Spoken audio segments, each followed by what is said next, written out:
free myself from you, yeah.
Everything that brought me alive.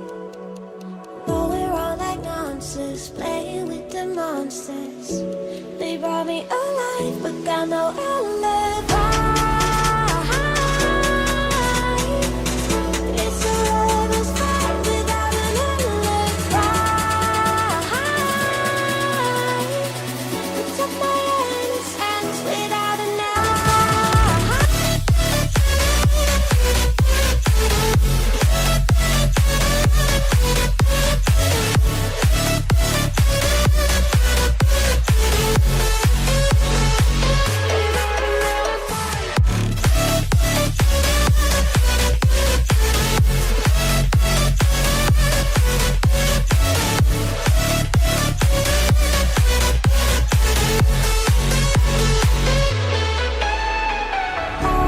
smoking gun. You got me on the run. We know that will come. We're out up till dawn. But how can I hide it without an alibi? It's a lover's fight without an alibi. Took my innocence. I can't wait no longer. I'm playing with the monsters. Everything that brought me alive. Oh, we're all like monsters, playing with the monsters. They brought me alive, but got no alibi.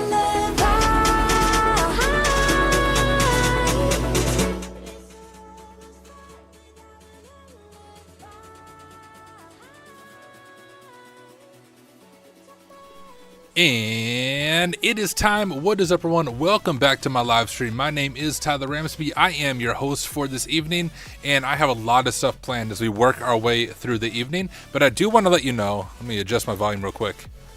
Just so you know, we are live on 3 different platforms. So I am live right now on YouTube and on Twitch and on LinkedIn. So you're welcome to join on whichever platform works best for you. I want to say hello to everyone joining for the live stream. It looks like we are at a little over 30 people across the 3 platforms. So once again, y'all, thanks for being here. We got Justin Gold over on YouTube. What up, Justin? He's taking a break from getting those Counter-Strike skins and joining us for some ethical hacking type stuff. Everyone cares that I won't be able to watch for long. I have to go to school for my son's appointment. And no, he's not in trouble. Well, good that he's not in trouble. And that always throws me off, Overgrown Carrot, that we're in such radically different time zones with you being deployed overseas. But hey, it's still an honor for you to take the time and hang out. Do want to let you guys know, before we dive into the actual content and before we start recording stuff for YouTube, if you have not heard, this Friday, I have the honor of sitting down with the one and only John Hammond. We'll be talking at 1 p.m. Central Standard Time. To translate that to your time zone, if you go to my LinkedIn, all the event information is there. But I'm also partnering with TCM Security. So during that live stream, well, not during it, you'll be able to sign up during it, but we are going to be giving away a few different things. Number one, we're giving away one-year subscription to TCM Academy. So it's a $300 subscription that TCM graciously allowed me to give away. And then the Work Smarter community, some of us mods are funding 3 one-month giveaways, which are $30 values. And the only people who are going to be eligible for that drawing are those who attend the live stream with me and John Hammond. And hey, I'll share this a little bit when I actually interview him. But the coolest thing about John, y'all, you can actually go back on my YouTube page and find this video, but I think he was one of my first guests, if not my first guest I ever had on my YouTube channel. I had right around 100 subscribers, so was more of a nobody than I am now, and was always a fan of John, and so I emailed him, and it took a little bit for him to get back to me, but he eventually got back to me, and I was like, yo, dude, a huge fan of all your work. I'm like a complete nobody, but would be honored if you would take the time to sit down and just do a interview for my YouTube channel. At that time, I don't even think I streamed it. It was just like an offline interview, and he agreed to it, and we did it, and it was super cool meeting him. And then I've chatted with him a few times back and forth on Discord about various things, and then I ran into him at DEF CON, and I always just assumed, like, I probably wasn't even talking to the real John Hammond. It must have been like an assistant, but when I ran into him at DEF CON, he actually recognized me, knew my name, and we chatted a little bit at DEF CON just as we were walking through the hallways. So it's surreal to be able to interview him again. And this is the crazier part. I had this idea, I think it was at last week, Monday. I was like, yo, I should interview John again. And so I just pinged him on Discord, and like a minute later, he got back to me saying, yeah, let's do it, and sent me over his calendar. And so I didn't have to wait the 5 weeks. Like, he got back to me right away. And so I'm pumped to hang out with him and chat with him on there and talk to him. Still only sitting at like 300 views. Yeah, dude, that's crazy. Was it my first ever interview? Hold up, I actually have to look at this now. We can look at it together. Before, let me make sure. Let's see, am I logged in as? Oh, I'm logged into my demo account. All right, that's fine. I'm gonna go subscribe to myself with my demo account, because, you know, get more subs. If you haven't subscribed to me, here's how you do it, y'all. You hit that subscribe button right there. I just subscribed to myself. But if we go to videos here and oldest, let's see. So these are my very first videos. It's all the way back on the breaching AD stuff. When did I was grinding. Where's the John Hammond video? Here it is. So he was kind of my first guest. Technically, my first guest was Amoeba Man, because we created an AD lab, but that was less of an interview and us working through stuff. But there it is. That is when I first had the opportunity to hang out with John and interview him. But surreal to being able to do this again. And to be able to partner with TCM on it as well and do the giveaway. All right, get this stuff closed out. That's good to go. Sweet. All right, y'all. So here's kind of the plan for this evening, at least how it's looking in my head. The first thing we're going to do is that new CVE room on TryHackMe, a moniker link, because I think it's a cool room. I actually haven't done it. And so if you are new to my streams, the way I generally do this most of the time is I walk through things blind. So I don't do the rooms ahead of time. I just stumble my way through it, give you my initial first reaction, and then get stuck on silly things, and we eventually make it through together. But we'll knock out this room on TryHackMe. It's created by my friend Simnatic. Simnatic is one of, if not the first staff hire at TryHackMe. I realized this when I was chatting to him. He's been on staff at TryHackMe, I think, for 4 years, so almost from the beginning, has created a bunch of the rooms on there. But he created this CVE room, but the reason I'm sharing that is he will be my next interview after John Hammond. So me and Simnatic are gonna sit down and chat. I think that's scheduled towards the end of March. As soon as my interview with John is done, I'll make the event to start promoting that. And maybe because he works at TryHackMe, I'll see if I can secure us some like premium giveaways, some subscription giveaways. We'll do some type of giveaway on the TryHackMe platform with that interview with Simnatic. So stay tuned for that. We'll be chatting with him pretty soon about all of his experience with TryHackMe and kind of being on the ground level of THM and seeing all the growth from the beginning. So looking forward to that. Really nice, genuine person.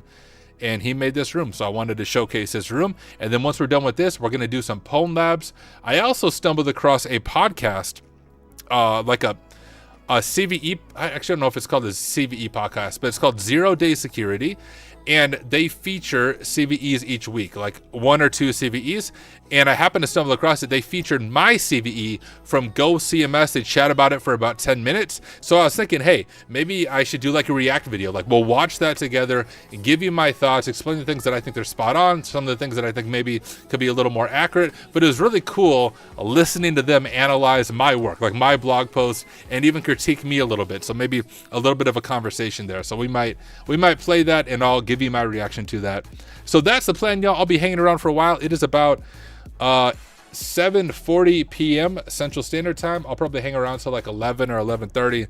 So 8:30, 9:30, 10:30. So like 3 hours. We got a lot of time to hang out.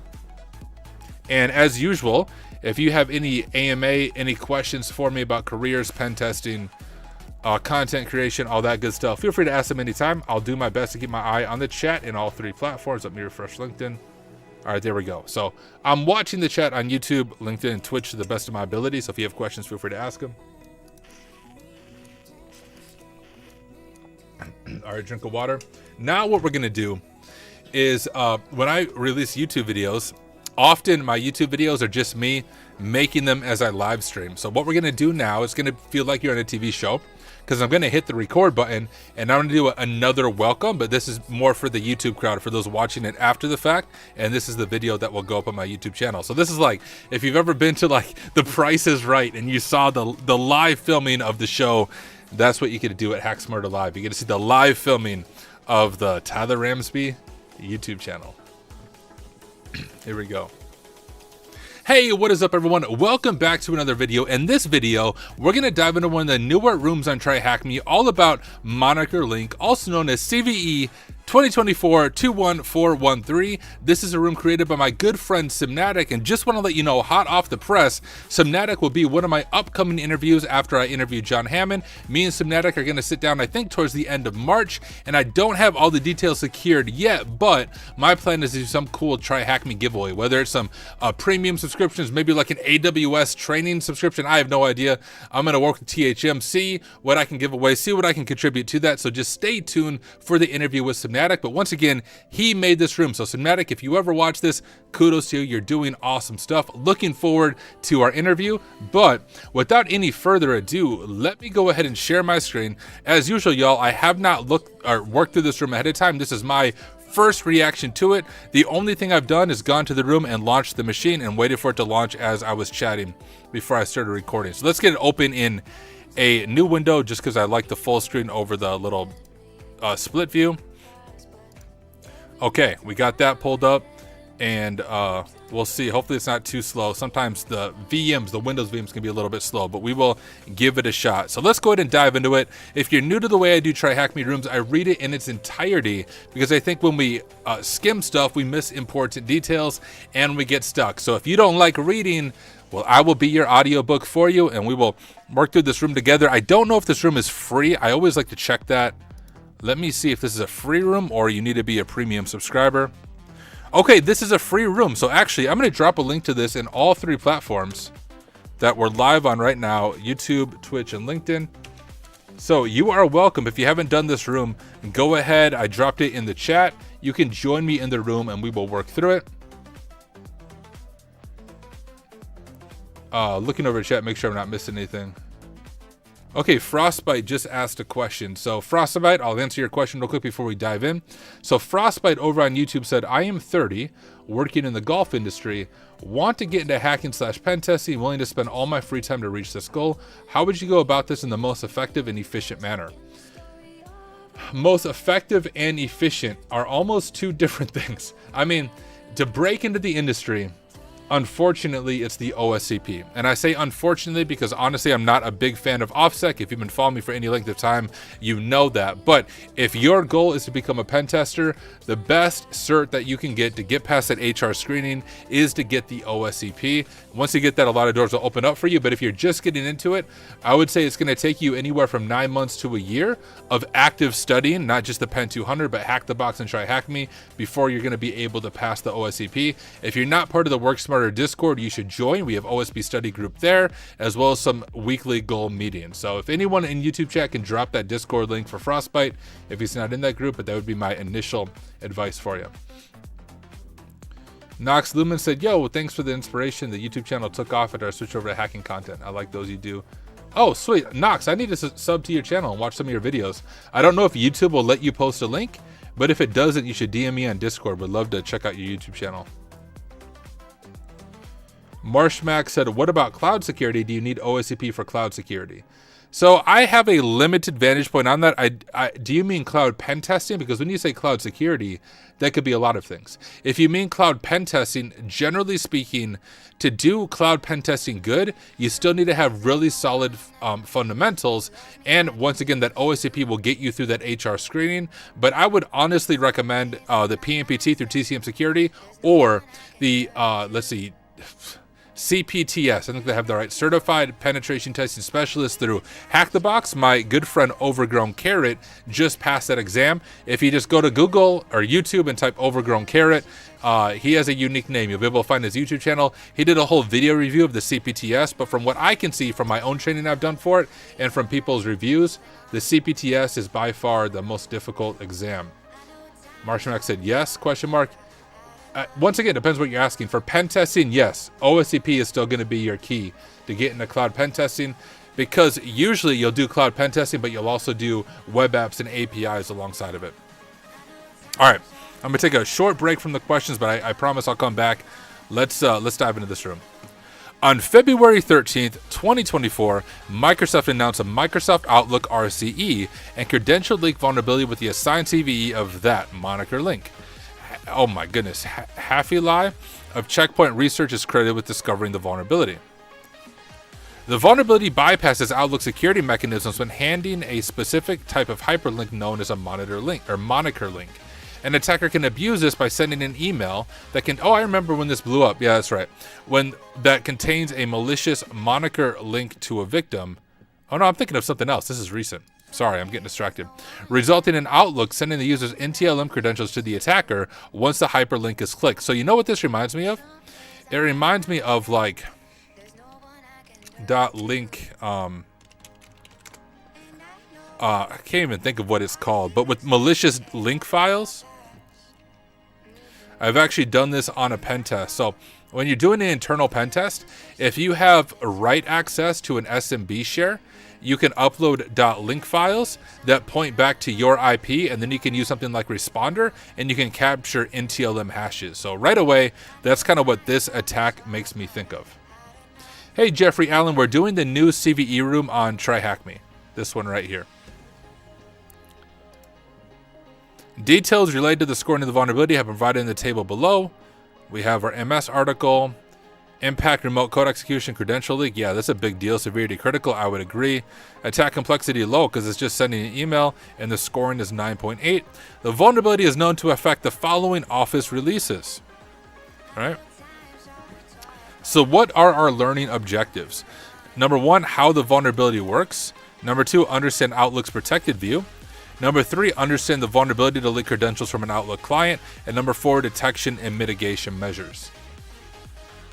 And I do see your guys's, oh, the Discord isn't linking. All right, I'll drop the Discord in a little bit. I see your guys's questions. I'll jump back to the questions in just a moment. But here we go. I started the VM, and I'm not using the attack box. I'm using my own VM, but I have the Windows VM right here.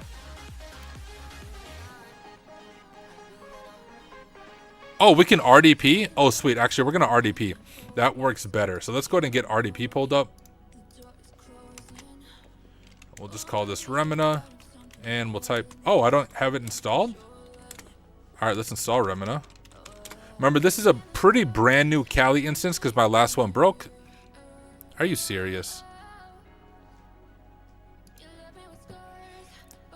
I'm not going to take the time on stream to update my Kali. You stupid Kali Linux. Let's do sudo apt install.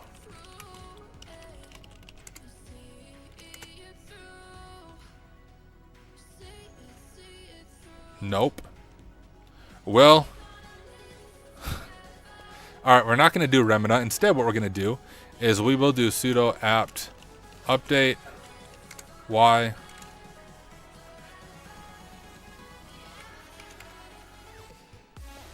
We'll let this do its thing, and we will just use the split view for now. And when my Kali is done updating, we'll go ahead and use RDP. I got too excited there. Let's see if I can view it in full screen at least, though. Shouldn't take too long because it's a relatively new version of Kali. All right, let's keep going, though. But while we did that, deploy the attack box, we did that. The machine will take about 5 minutes to launch. I did it in the beginning of the 5-minute countdown, so we should be good there. What severity rating was the CV assigned? That, my friend, was critical. All right, moniker link. How are we doing? Oh, sweet.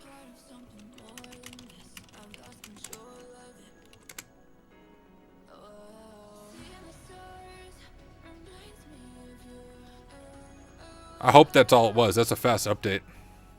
Sometimes when you wait too long to do that, it'll take like freaking hours. There we go. Sweet. All right, let's go ahead and kill this now anyways. I know I'm totally backtracking, but I want to do RDP instead of the split view just because it works a little bit smoother in my experience.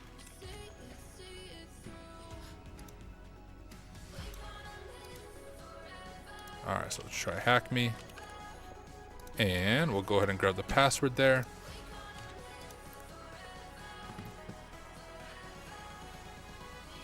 And we are in. Hey, for those of you who might be new to Remina, for the longest time, I couldn't figure out how to make this bigger. There's this cool button right here that toggles dynamic resolution update to give it to us in full screen. And now it looks a lot better than what it does in the other one. All right, here we go. Let me look over at questions. I should have answered some questions real quick. Frostbite said the CEO of NVIDIA says there's no need to learn computer science or programming because of AI. What are your thoughts on this? My thoughts are he doesn't know what he's talking about. What was the new Kali update for today? I don't know. It's just regular updates. I just don't ever update my Kali instance until it breaks. Oh, Kevin. So it doesn't... I wonder if that's the issue, Justin. Maybe I made some updates to the Work Smarter Discord to stop the crypto bros from spamming our server. Maybe I broke from other people having invite rights. So if I broke that, please blame Justin Gold. Anything that I break, blame him. But that might be the issue. So I'll find it later. It's all good. All right. Let's go. Outlook can render emails as HTML. You may notice this being used by your favorite newsletters. Additionally, Outlook can parse hyperlinks such as HTTP and HTTPS. However, it can also open URLs specifying applications known as moniker links. Normally, Outlook will prompt a security warning when external applications are triggered, right? This pop-up is a result of Outlook's protected view. Protected view opens emails containing attachments, hyperlinks, and similar content in read-only mode, blocking things such as macros, especially from outside an organization, which makes sense. By using the file, moniker link, and our hyperlink, we can instruct Outlook to attempt to access a file, such as a file on a network share. So that's what I was thinking of, like the .link attacks in a network share. That's kind of what this is like. The SMB protocol is used. So I was spot on when I said this reminds me of that attack. That actually does seem to be what's going on here, which involves using local credentials for authentication. However, Outlook's protected view catches, and it blocks this attempt. Got it. The vulnerability here exists by modifying our hyperlink to include an exclamation mark special character and some text in our moniker link, which results in bypassing Outlook's protected view. For example, what an easy thing to even do. We as attackers can provide a moniker link of this nature for the attack. Note, the share does not need to exist on the remote device, as an authentication attempt will be attempted regardless, leading to the victim's NTLM-v2 hash being sent to the attacker. So I wonder if we just use responder. Remote code execution is possible because moniker links uses the component object model or COM on Windows. However, explaining this is currently out of scope for this room, as there is no publicly released proof of concept for achieving RCE via the specific CVE. Well, Simnatic, you got your work cut out for you. I want to see the POC for the RCE by the time we do our interview. So you start doing that research and let me know how it goes for you.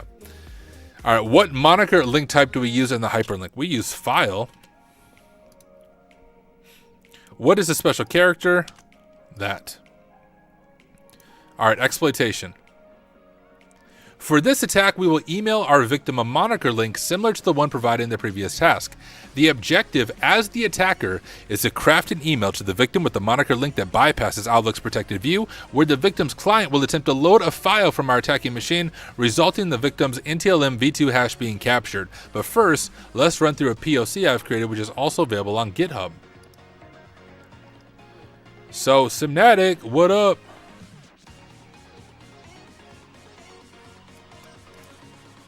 This is for training ground, blah, blah. I will not be accepting PRs. We should open a pull request right now just to mess with him. The victim runs a mail server at the following inboxes. The password for the mailbox is the same. You need to edit your host file to have the machine, so we'll probably have to do that. And responder, okay. So I was spot on how this actually works. It's very similar to those .link attacks.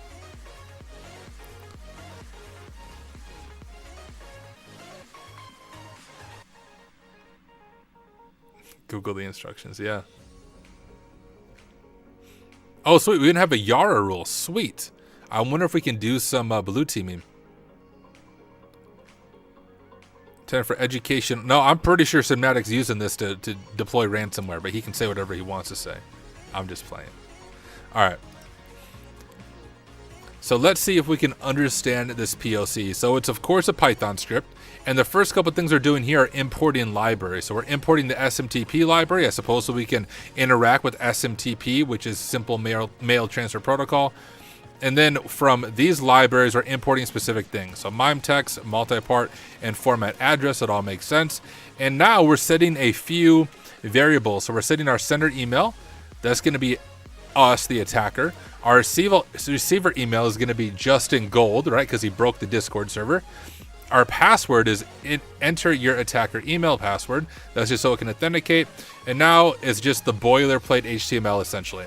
So we already know what's going on here. We have that file moniker, our attack machine. That's going to be our attack machine's IP. And remember, here's the bypass to bypass protected view, and then click me. Now you could change that to invoice, whatever it is, to make it more realistic. But when the victim clicks that, we're going to get their NTLM hash sent to our responder server.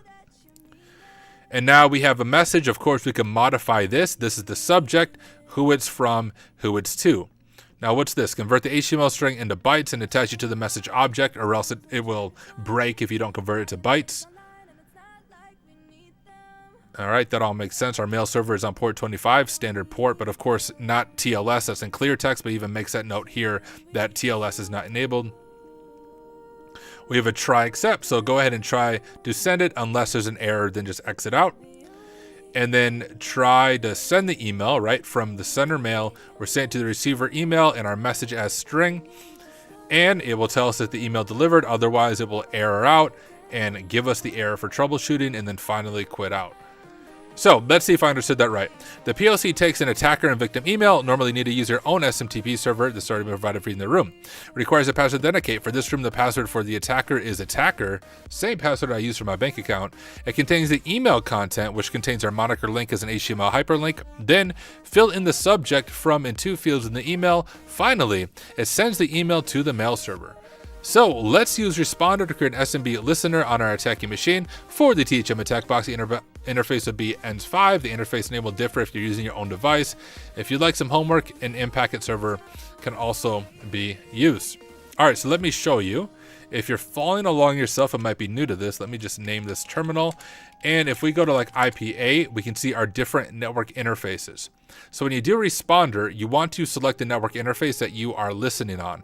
For us, this is our TryHackMe VPN. So if we go back over to the syntax here, it's Responder. Capital I just means interface. So what interface do I want you to listen on? Or if you're doing your own VM, whatever interface corresponds to your TryHackMe IP, that's the one you want to listen on. It's probably going to be ton 0. So we'll do Responder-I ton 0.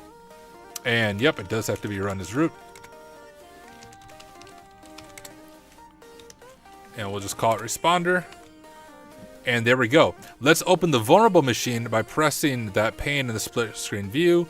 Open Outlook. Okay, let's go ahead and do that here.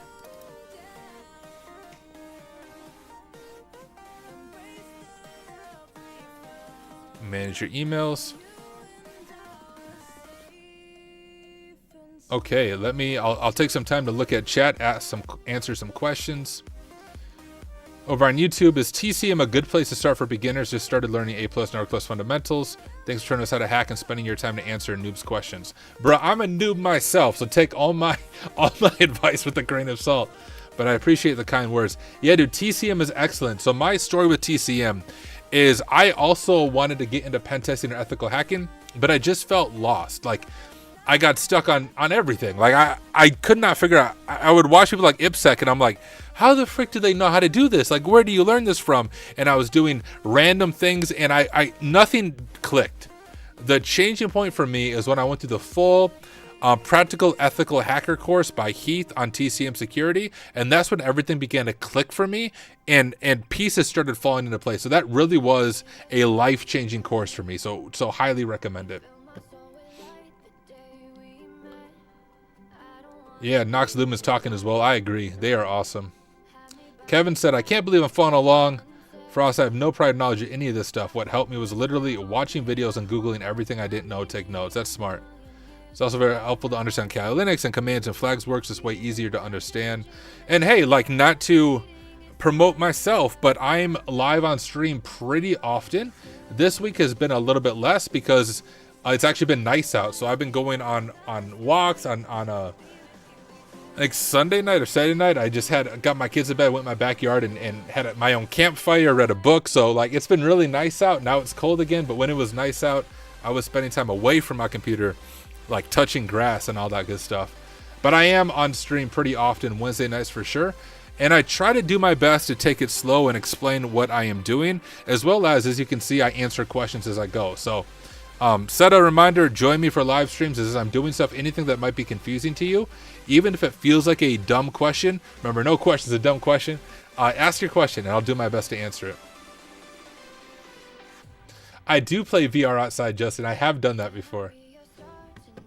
But yo, it's cold here. Like, I think it's like 2 degrees today. But this is the crazy thing where I live, y'all. Was it Monday? Monday, it was 70 degrees. Okay. Tuesday, it was -9 is what it felt like. That's a 1-day difference. Absolutely insane. Like that temperature change, that temperature whiplash. But okay. Let's go back to this. So we have Outlook open. Click I don't want to sign in or create an account. Elon Musk doesn't know how to do that, but we'll do it. I do live near you, Frostbite. I'm over in South Dakota, my friend.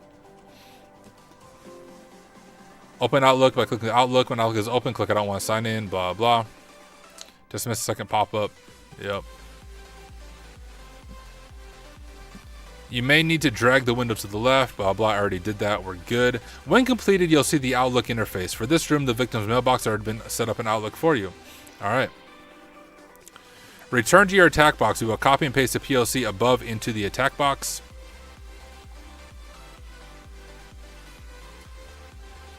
So what we're going to do now is just copy this, open up our terminal. We're going to open a new tab. And when you guys see me do that shortcut, all I'm doing is Control-Shift-T on your keyboard.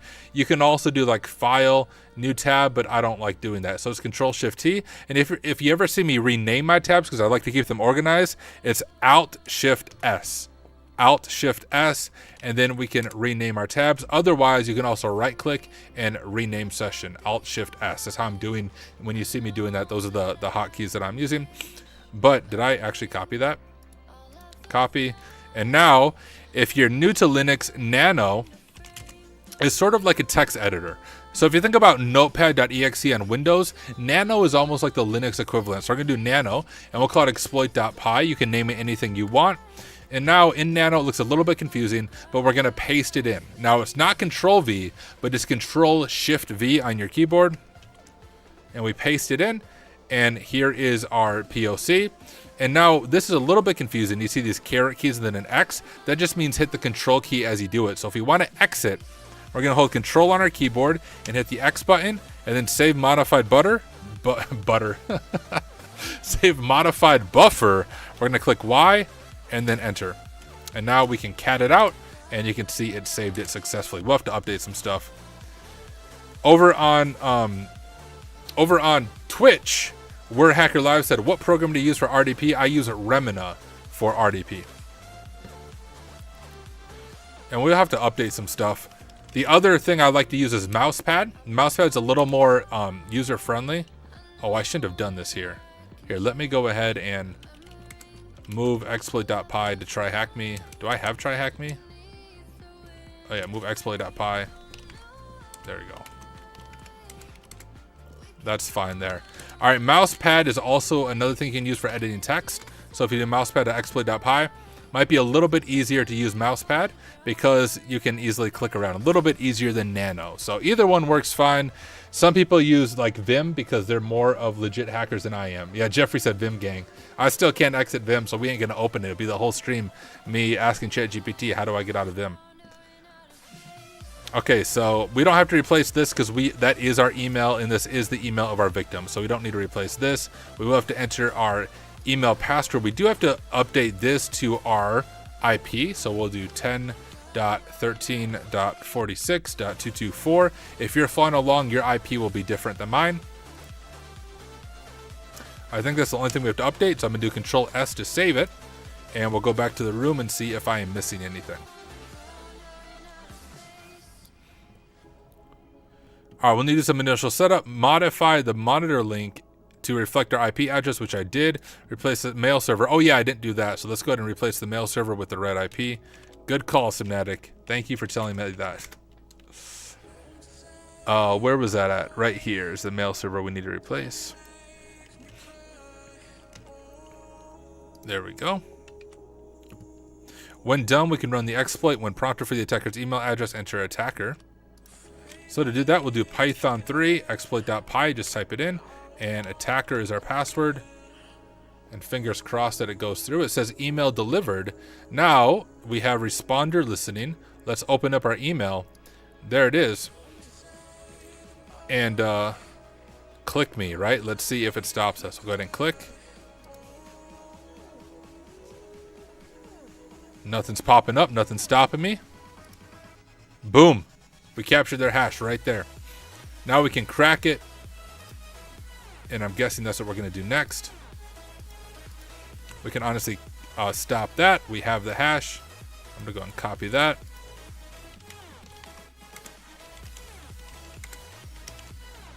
There's the hash. That is pretty dang cool, for real. When done, we can run the exploit when prompted, blah, blah. The Python script will print email delivered, and then I did all that. Now, there's things like, especially if you're new to this, it's always helpful to modify some of the script and just understand what it's like to modify. If you are studying for the OSCP, often you have to modify a script, not big modifications, but some basic things that you need to modify. So we could change this to like, right? We could modify that. The subject is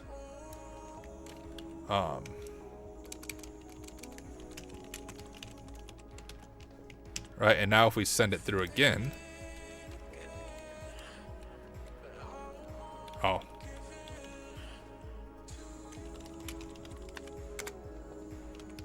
I'm not even gonna open responder again. We'll just see if the email goes through properly. Yeah, so Tyler's elite for real. And please subscribe. So you can modify some of that stuff if you'd like to make it look a little more legit. But let's go back to this. What is the name of the application that we use on the attack box to capture the user's hash? That is responder. What type of hash is captured once the hyperlink has been selected? It's NTLM v2, I'm guessing, although that doesn't really fit.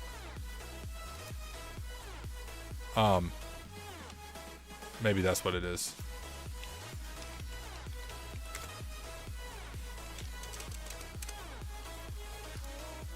Am I dumb? Isn't that what it is? Am I typing it wrong? Or does it mean SMB? Server message block? No. Let me just boot up responder again.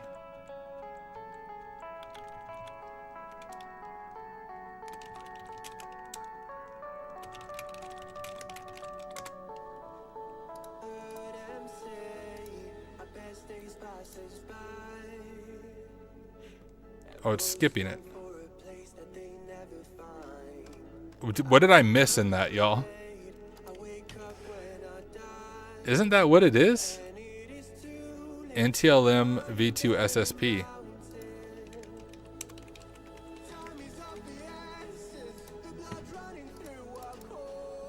Bruh.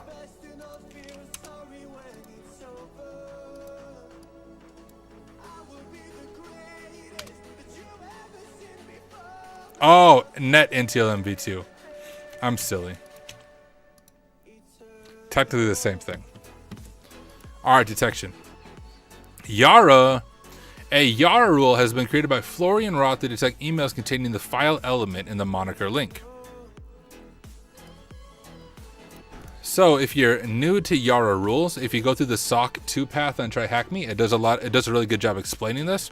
But first we're gonna define the rule, which you can see here. This could be really anything you put in there, but they're describing what it is.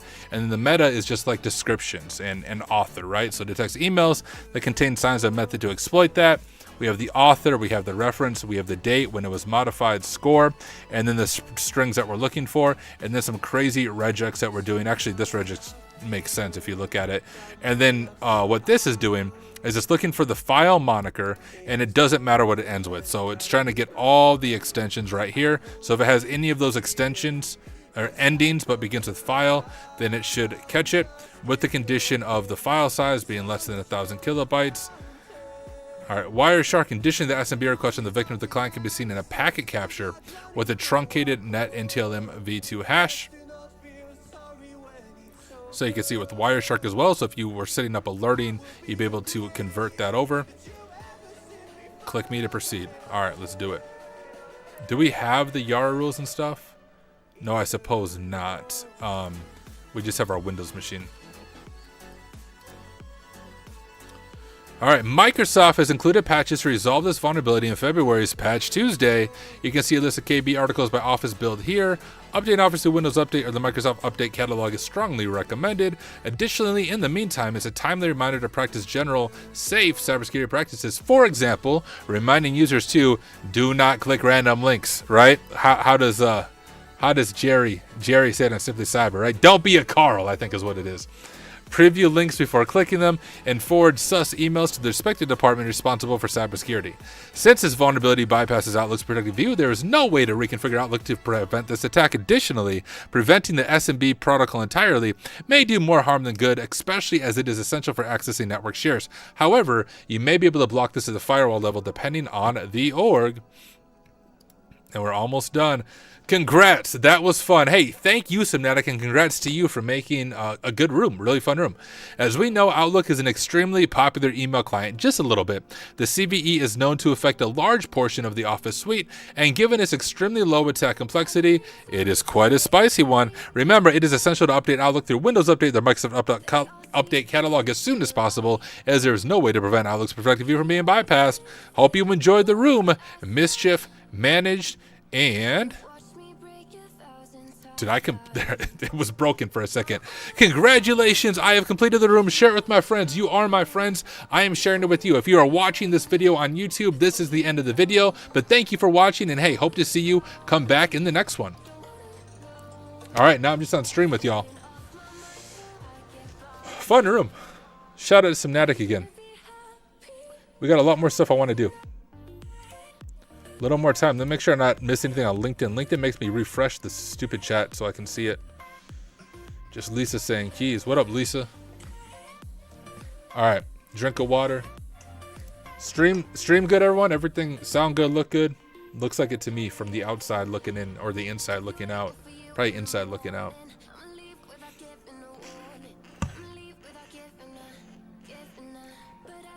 Okay, we got some questions over here. Zach says, I got my Net Plus on Monday. Dude, congratulations. Bruh, that's awesome. Seriously, great work. Real hackers use Cat as their main text editor. True that. Real hackers use mspaint.exe for note-taking, too. Do I just use Kali on a virtual machine? Do you use VirtualBox? Yeah, exactly. I use VirtualBox and Kali on it. At least on my personal computer. My work computer, I run Ubuntu as the main OS, but I also run Kali as a virtual machine and Windows as a virtual machine on my work computer. But on my personal computer here, I run Windows 11 as my base OS and Kali and VirtualBox. Tyler, I was studying file inclusion yesterday. Sorry about the dumb question. First, no such thing. But is that what we are seeing here? No, that's not what we are seeing here. But I get why that's a little bit confusing, because it looks like we're uploading a file and we're using some of the file protocol. But no, we are not doing file inclusion. Instead, we're stealing an NTLM hash by getting the user to connect to a resource that does not exist, but it looks like it exists, so it sends us their authentication hash, which then you could potentially crack or pass the hash and things like that. Actually, I think, to be clear, Amoeba Man would yell at me, it's the response, the challenge response, I think. But no, not file inclusion.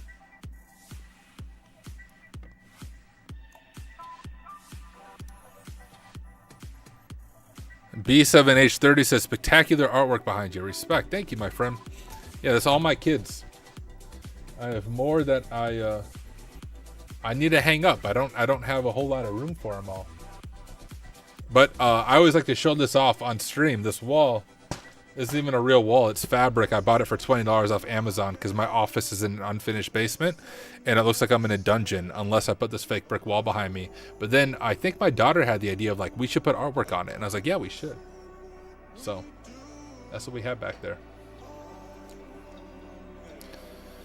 All right, y'all. Here's what I think would be a fun thing to do. I just need to do a little bit of setup on my end. Let me see if I can find this. I shared before there was a podcast that kind of analyzed my Go CMS CVE that I found and disclosed of stored cross-site scripting leading to owner takeover. And I know a lot of you are interested in CVEs and doing CVE hunting. So here's what I think might be helpful. It's only like a 10-minute segment, but I want to watch it together and maybe pause at certain parts and give you a little fuller detail of how I found this CVE, and even respond to this interview, this podcast, which I think they did a really good job on.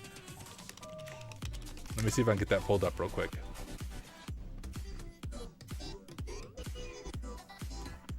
If I can find it.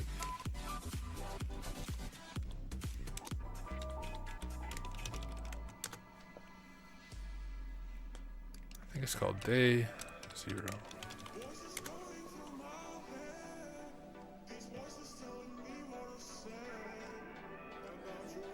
Okay. Hold up. 0 day refers to a computer software vulnerability. Whoops. Didn't want that to start playing.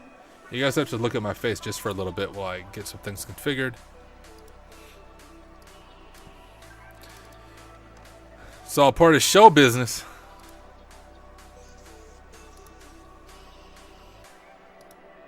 Here we go. Get this closed out now.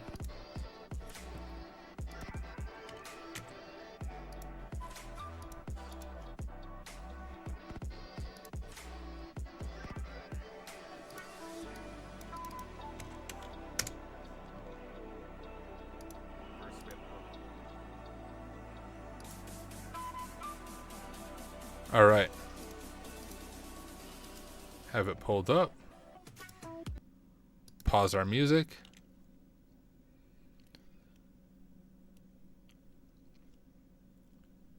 Frostbite said, I saw the White House is urging developers to no longer use C and C++ because they have memory vulnerabilities. Any thoughts on this? I don't really have a whole lot. I also didn't see that from the White House, so I can't comment on that specifically. But I know that's kind of inherent in those languages. Rust is a good alternative, I think, to C, but it doesn't have the same memory vulnerabilities. It's a much safer language. So Rust would be a good language worth learning and looking into.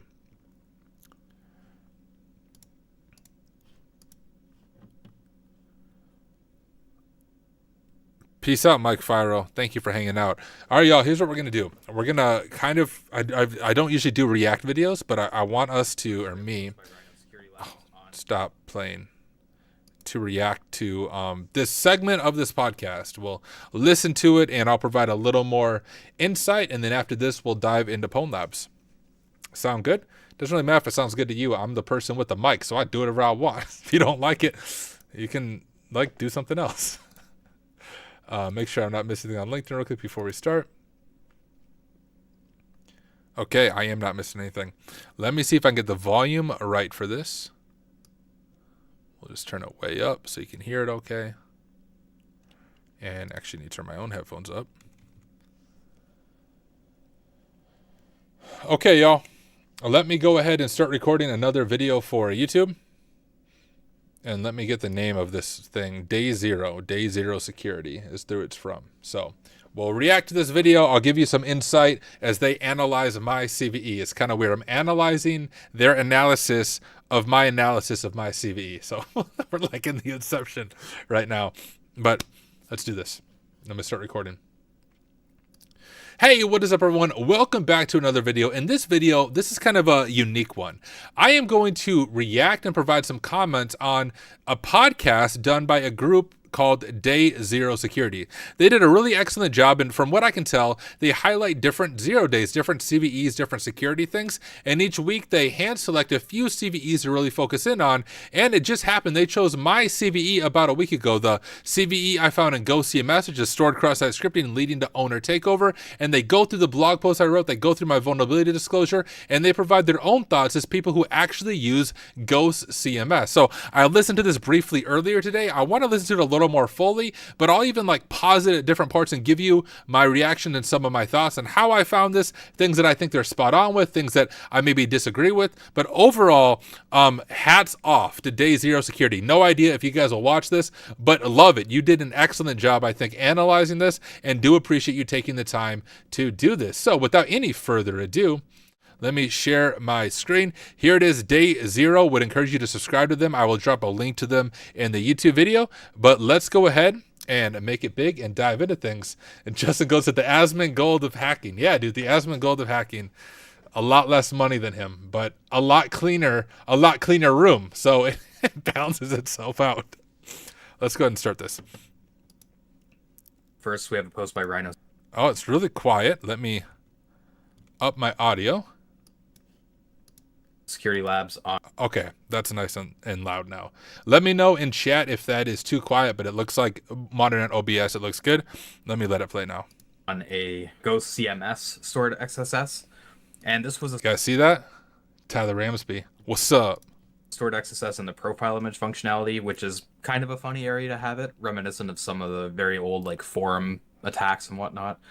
Getting a bit Yeah, and that's one of the things you'll notice when you study cross-site scripting. What they're going to point out, what I pointed out, is this is through a profile image. So I think about the old forums, not just profile images, but you'll even see this on certain threads where people like trying to embed HTML in the comments. That used to be a thing, that you can embed HTML and JavaScript in the comments, and when users view it, it would execute. But this is also similar, if you remember, for the Counter-Strike players, Counter-Strike went through this whole fiasco where they were vulnerable to cross-site scripting in the username field, and when you vote kicked a player, it triggered the cross-site scripting. You couldn't do a whole lot, but with cross-site scripting, you could at least get IP. So you could get IPs and essentially dox other people you were playing with. That's all the same core vulnerability of cross-site scripting. Then into the background, they talk about the varying privilege levels. So in Go CMS, for those who haven't used it, you do have levels like contributors, who can write posts but not publish them, authors, editors, admins, and owners, which are essentially super admins that can't be deleted and can access billing information. And each user can set a profile picture, which can include standard image formats like PNG or JPEG, but also SVG, which, yeah, as they say, it's a good place to look for XSS issues. And in the case of... Yeah, and here's the unique thing. If you are a web developer, I don't really see the point of accepting SVG uploads for profile pictures.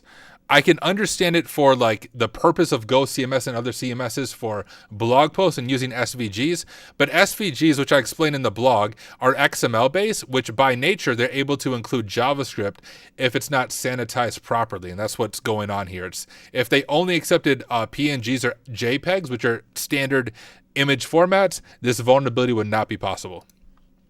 So Go CMS, they make no attempt at sanitizing the XML coming in for SVGs, and so you can just create an SVG that contains script tags in it to execute JavaScript, and wherever that image is displayed to. And if you're new to cross-site scripting, that's all this is. Like the script type, this is a very simple POC. Document domain just shows, hey, this is the website it's being executed on. This isn't malicious right now. This is just a very standard POC to see if you can execute JavaScript. Victim, they can XSS them, so... Yeah, that's kind of... It was something I noticed when I was going through the topics this week. This is a simple XSS, straightforward XSS. I imagine most of our listeners are familiar with this tech. But in all of our episodes of Day Zero, I think we've only talked about like just a direct SVG with XSS in it once. I think it's only come up once, and it was in a crypto topic, like cryptocurrency smart contracts. A little bit of context here, doing actual pen testing, I see this pretty often. I would say I've seen this anywhere from 4 to 6 times in the past year on web app pen test where cross-site scripting via SVGs are possible. So this is something to look for if you're a web app pen tester or doing bug bounties. Contract stuff. And most of the discussion was around the crypto aspect and not the XSS. And so I just kind of felt like, we should at least mention this once over the entirety of the podcast. Appreciate it is a very common vector to get access through images when they support SVG, which generally I would argue just probably don't support SVG. I agree. Don't do it. You kind of have to sometimes. I mean, I get it. Companies do, but then you want to filter for the script stuff. Ghost doesn't.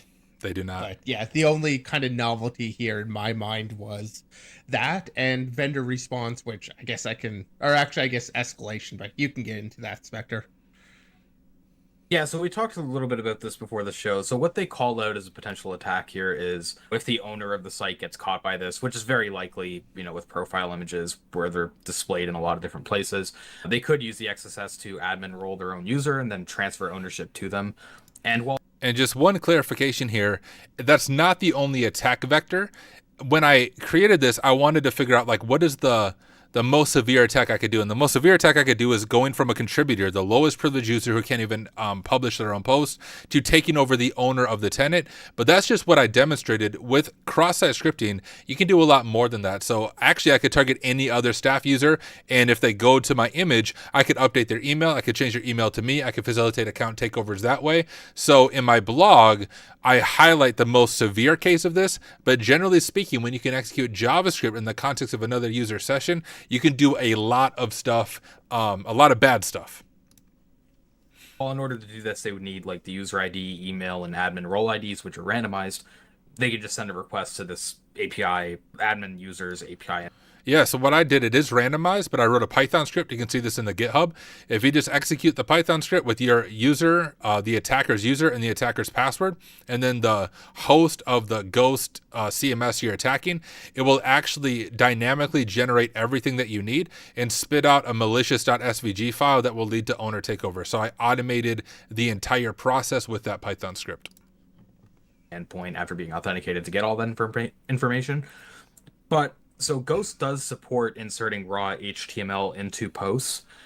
Z and I kind of checked this out because I wasn't sure. I couldn't remember the limitations on this. So we use Ghost a fair amount. I don't really use the raw HTML personally in posts that I've done.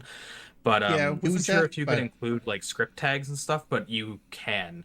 So you can, like, if somebody has the capability to write posts and publish them, then... And if you miss the blog, Ghost CMS is used by Apple, Mozilla, OpenAI, so a lot of big organizations use Ghost CMS. This isn't like some minor CMS nobody's heard about. They kind of already have the ability to do XSS, which is why the vendor probably doesn't view it as a valid vector.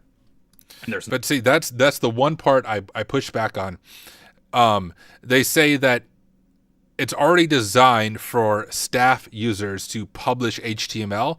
That's not necessarily true about the contributor user. It is true about the other users, but if you go back up to the roles, the contributor doesn't actually have permission to publish their own posts. They can create drafts, but those drafts have to be approved. What I think makes this unique is I'm not attacking via a blog post. I'm attacking via a profile picture as a contributor user who otherwise does not have permissions to execute JavaScript.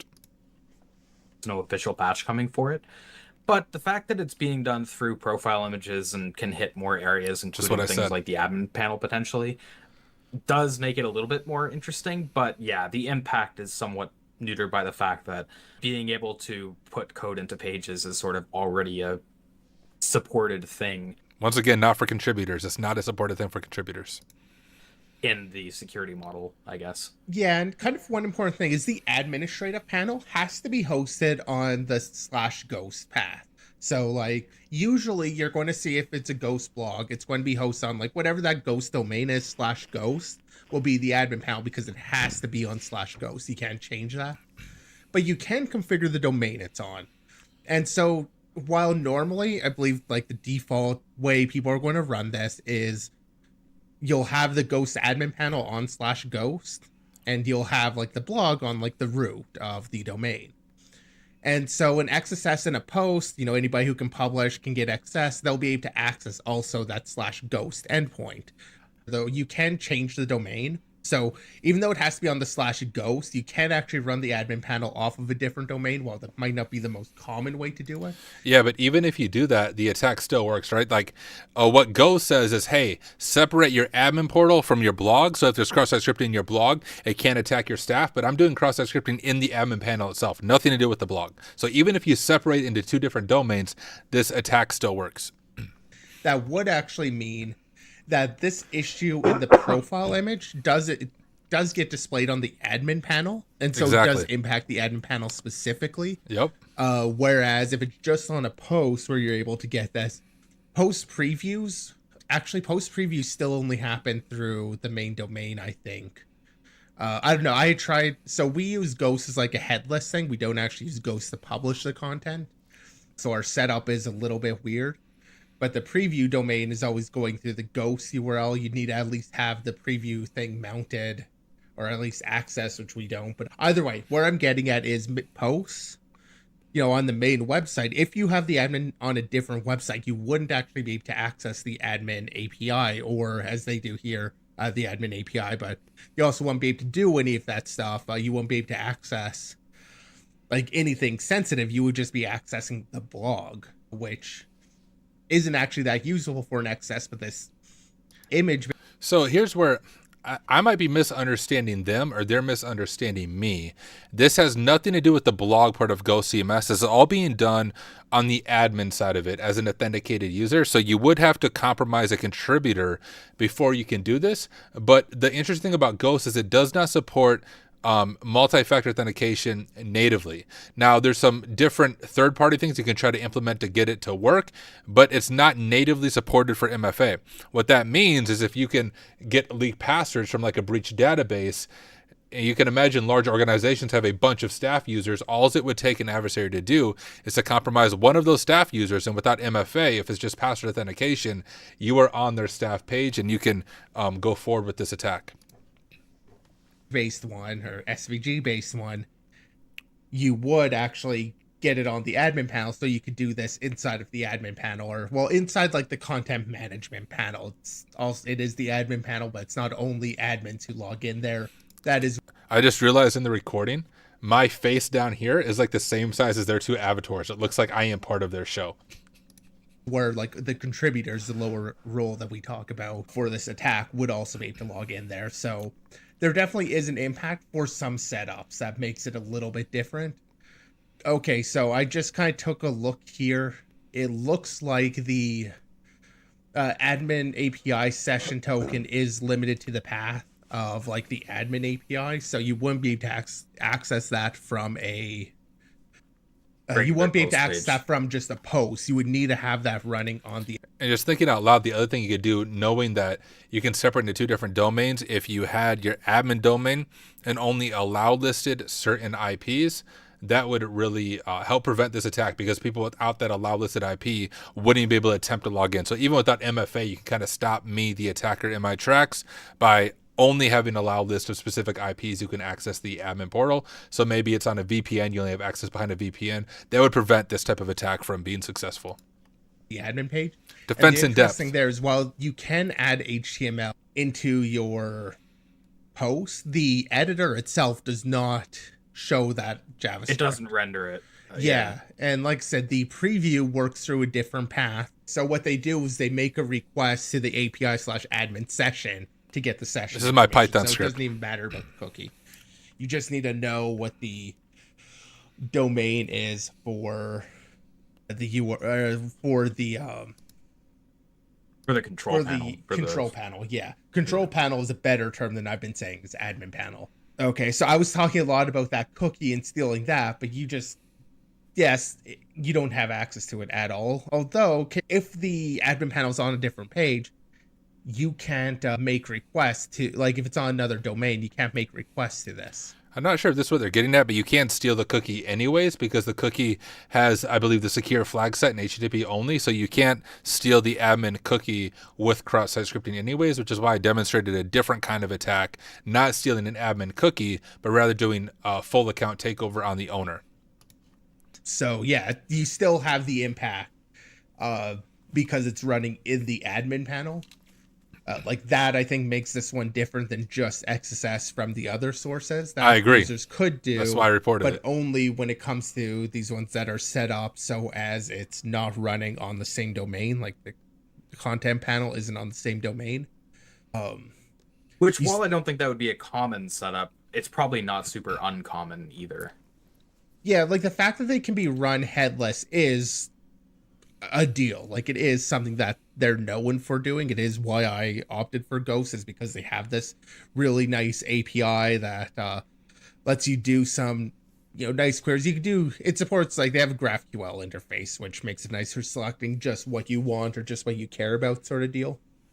And they have the standard, more RESTful API, so you can use that too. But point being that just having the XSS on the main blog isn't necessarily going to include hitting the actual website, because you can't do this fetch.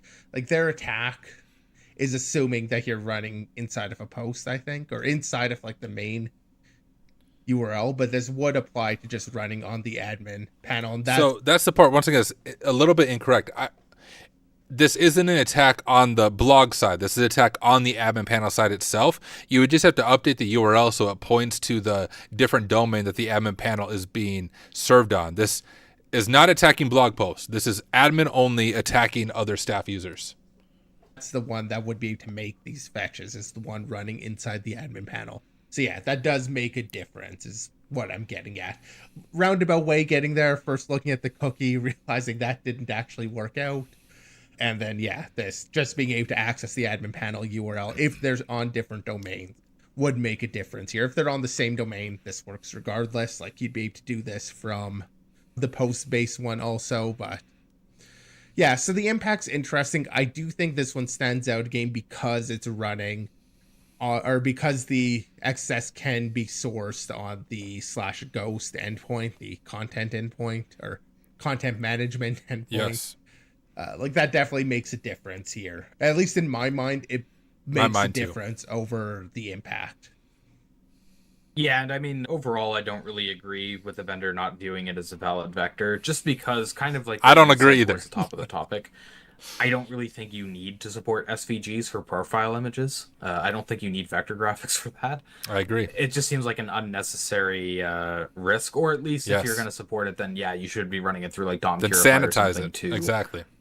Which is what the patch they offer. Yeah, so they have the patch. That's the other thing, guys. I patched my own CVE, and it's from what I know, still a pending pull request. Like I reported it and fixed it for him, but it's still a pending pull request. This is still vulnerable. That mitigates the issue. That just does DOM Purify. Yeah, it's a very. I don't think lot of. It's an easy issue to fix. I don't know why the vendors would be like, yeah, no, we don't care. I agree. It's not like it's a difficult vulnerability. Part of it, honestly, might be they have a bug bounty program. So if they acknowledge it as a valid vulnerability, they technically have to pay out the bug bounty. I didn't get paid bug bounty for this.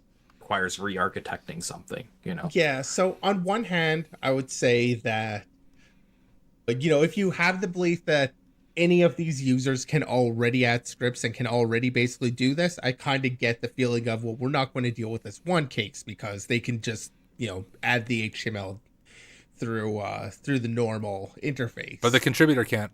I kind of get that. And in terms of the SVG support, if they use kind of generic where it's not necessarily profile images, but it's just uploaded as an image. So you can do the same thing by uploading an image through the post. Like, you can click and drag an image on there and it'll actually, or you can add it as an image. They have a little thing there that you can upload the image that way too. I'm not sure if it stores them distinctly because it's a profile image or not. So actually it stores it in the same way, but my patch fixes it on both. So my patch sanitizes SVGs for profile images as well as in blog posts. So my patch actually fixes the cross-site scripting in both instances that they're talking about. I don't think it actually does. Like, I think it's just their standard upload supports the SVG. And in the standard upload, I could see a reason why somebody might want that feature. Not super common, but I could see a reason why somebody might actually want to be able to, like, do some scripting on their SVG and do some stuff there. Totally. For a regular post image, yeah. Yes. Sure. So if it's like the same thing between them, I can kind of see it.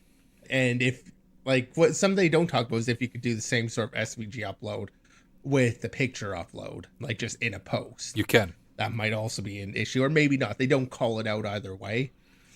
So I guess it's probably safest to assume this is just for. I didn't call it out because Go CMS says that's not a valid vector. Like, that itself isn't, so that's why I didn't call that specific one out. The profile image, but again, that also comes down. The profile image will land inside of that content panel. Either way, like, I don't know. I guess it comes down to perspective. Like, I could understand a perspective on why it wouldn't get patched. I would rather see the security. I patched it myself, and just though. Not have the insecure. I'd actually rather see them also strip content by default, like script tags out of your content by default, and then allow that to be enabled. Yeah, having that sort of option, that would be that's a bit good more call. Default deny.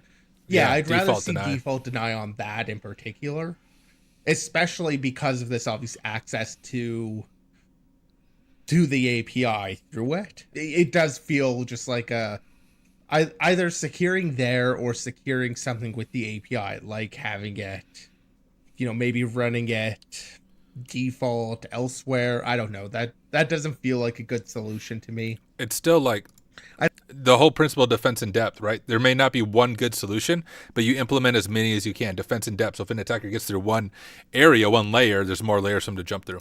I have to think about it a little bit. Make the attackers jump hard. Another thing about needing to go through. Well, then you maybe need tighter sessions. I could see some things with session management, perhaps like keeping short sessions, so they'd have to be logged in at the time, and like ensuring credentials, so you have Like I think MyBB does it where you log, or PHPBB does it where you log in every time you want to access the admin panel. It doesn't like store it for very long.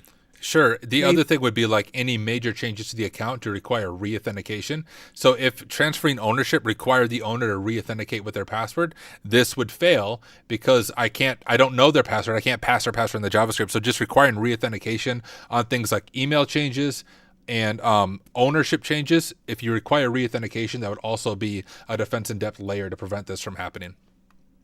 Maybe something along those lines, could be used to mitigate it a bit, but they're not perfect solutions. I don't know. I'm just kind of talking right now about I didn't think about this beforehand. There are some options, but basically there's some defense in depth that could be employed for situations like this, and I think it would make sense to take steps like that. But ultimately, it's up to the Ghost Foundation. So yeah, they've made their choice, and I think their choice is defensible. I don't agree with it, but I think it is at least defensible because these would be fairly privileged people. Yep. Like you're generally not inviting random people to be contributors on the blog. You might take a post from them, but that's where I think like the compromising an account, since MFA is not enabled natively, I think it is realistic that like if I was targeting an organization, let's say at contoso.com, like the classic one, you could easily look up at contoso.com in a breach database and do some password spraying. If you could compromise an account, you could pivot into this attack vector. And then maybe like add a user and just post like giving them credit for it, but not actually letting them into the whole blog system. It does feel somewhat privileged off, so I understand the perspective. I disagree, but understand. Appreciate that. Yeah. All right, so getting into our next vulnerability, we have one detailed by Emmett Shen. All right, there we go. So that is their reaction to my CVE and my reaction, my response to it. I want to say a huge thank you to Day Zero Security for taking the time to even cover the CVE, to share your thoughts, to give some of your own expert feedback and analysis of it. I learned a lot just by watching and listening to your podcast. And once again, thank you. Hopefully those who are watching this video got a little more context about the CVE, the reason I reported it, and some defense in depth things that you can implement not only in Go CMS, but some concepts on how you should apply defense in depth to whatever application you are doing. If you're on the blue team or if you're a developer, there's never a magic bullet that fixes everything, but rather thinking of as many defensive in depth layers as you can and implementing all of them. So if an attacker gets past one layer, they can't get past the other thing. And your job is just like make the attacker, the pen tester's job, really, really difficult, because they'll give up and go to a low-hanging bug instead of targeting your org. So think about defense in depth and how you can implement it. So hey, hopefully you found this video helpful. I will see you in the next one. All right, that was my Asmongold impression as it pertains to pen testing and hacking. My reaction to a reaction video. I know he does a lot of those, and I enjoy watching those. But hopefully that was a little more value than like me reacting to a video game. No offense, Asmongold. Wealthy Mindset Frame said, hey, Tyler, how did you learn to problem solve? I don't really know. I honestly don't know. I guess it's in my nature, maybe. I think you don't get into IT unless you enjoy problem solving, right? Generally speaking, it comes with the territory, in my humble opinion. All right, y'all, let's Justin said that felt tight was good. Okay, cool. Thank you, Justin. I know that you also watch Asmongold, so you can compare me and see if I flopped or if people will find that helpful. All right, y'all. Let's. How long have I been on stream?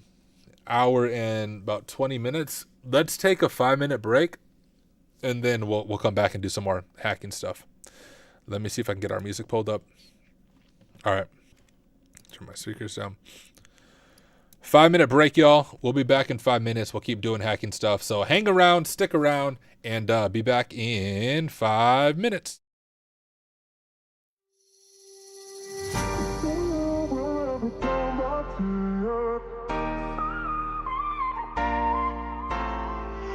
will free myself from all you have.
monsters. They brought me alive, but got no alibi. It's a lover's fight without an alibi. It's up my innocence without an alibi.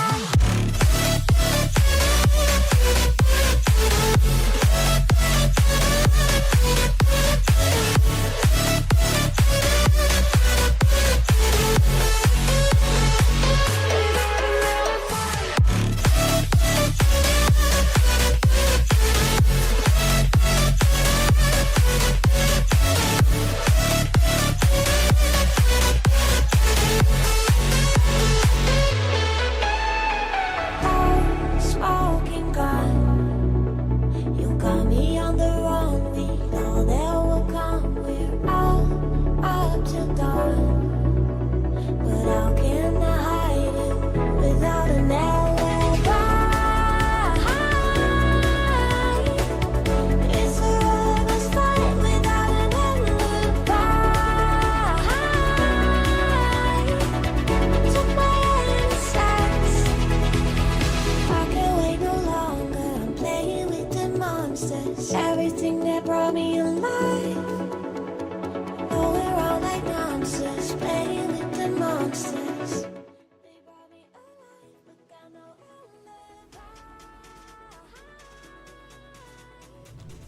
alibi. Yo, what is up, everyone? Welcome back. Hope you enjoyed that 5-minute break. Looking over at chat, Kevin said that was useful in detail. What was that reflected cross-site scripting? No, that was stored cross-site scripting. And the difference between that is reflected cross-site scripting is usually in the URL. So to do reflected cross-site scripting, generally you need your victim to click a URL that has like JavaScript in it, kind of like in a phishing email. Stored cross-site scripting is where the JavaScript payload is stored on the page. And because we were uploading an SVG image and it was being stored on the page, that would qualify as stored cross-site scripting, and is a little more severe than reflected cross-site scripting. Hope that makes sense. All right, y'all. Before we start recording for YouTube, I've had some issues with my VPN for Pwn Labs, but it seems to be on my VM because I tested it on my other VM on my work computer. It works beautifully. So I didn't get a chance to test this, y'all. I got my kids to bed 5 minutes before my stream was supposed to start. So I finally got my kids to bed, ran down here, turned on OBS, and dove into stuff. So I haven't even got a chance to check Pwn Labs. So I'm gonna test it before we actually start recording, but you guys can watch me. The issue I was having before is when I would use the VPN, it would go in like full tunnel mode. I think that's what it's called, instead of split. So it would pass all my traffic through the VPN, which would break my internet connection on my VM. And it's only supposed to tunnel the traffic meant for Pwn Labs, and that's exactly how it works on my other VM. But in this VM, it just breaks. I have no idea why. Hack the Box VPN works, TryHackMe VPN works, but the Pwn Labs one would break only this VM, but not my other VM. But I went and grabbed my VPN that I know works 100% for my other VM, and I transferred it to this one to test it. But like I said, I haven't got a chance to actually test it. Oh, let's see. CD downloads.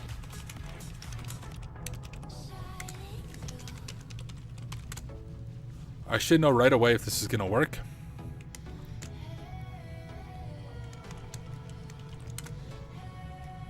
Basically, if the internet doesn't work, it's broken.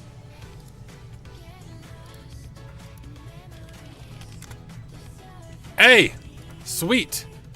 It seems to be working. Beautiful. So it must have just been something weird with my VPN that I was downloading. We should be good to go do Pwn Labs then.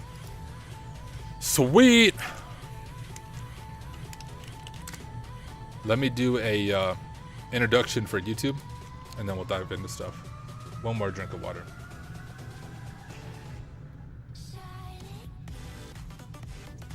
Neffel said I did the S3 brute force lab, and my IP got banned on my personal VPN. For real? Let Pwn Labs know about that. I haven't done that lab. But that's crazy that you would have gotten banned. What do you mean by banned? Banned from what?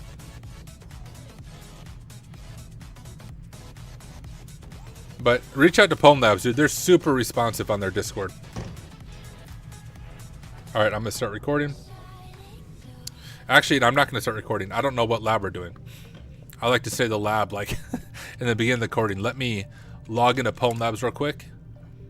I'm not going to share my screen while I log in, but I'll eventually go back to share my screen. Let me just get logged in and grab a lab.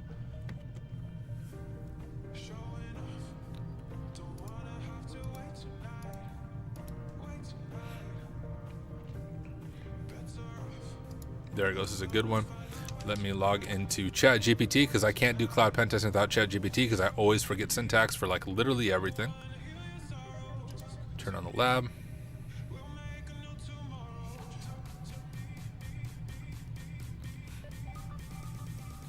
See if it's gonna spawn properly. I'll show you guys what I'm looking at.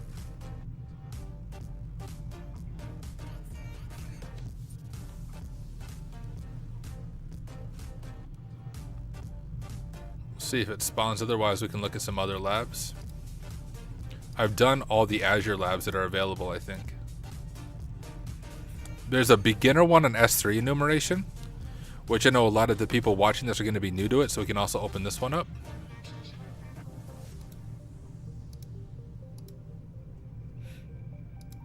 I can teach you some of the basics. This one might just take a little bit to start. Let's start with this one, and then we'll maybe come back to this lab afterwards and see if it has fully launched. Let's turn our lab on. Okay.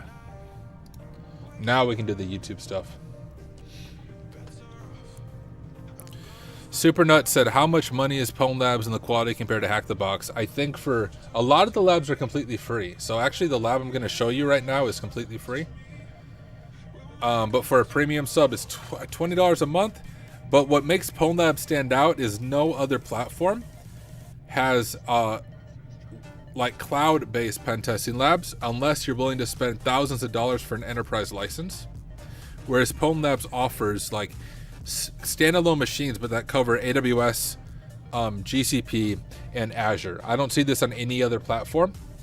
Hack the Box has cloud training, but to even get that, you need to spend, I think it's like $10,000 with an enterprise license to get that. TryHackMe has just AWS training, but you have to spend, is it $300 or $400 to unlock that for a specified period of time? So Pwn Labs is really killing it in that world, making it accessible for everyone. And the quality is good. The person who founded Pwn Labs, Ian Austin, was like the head of content at Hack the Box. So it's very Hack the Box-esque in its quality, but also keep in mind it's a new platform. I think Pwn Labs only launched a few months ago, and they're constantly adding new things though. So I think it's worth supporting them.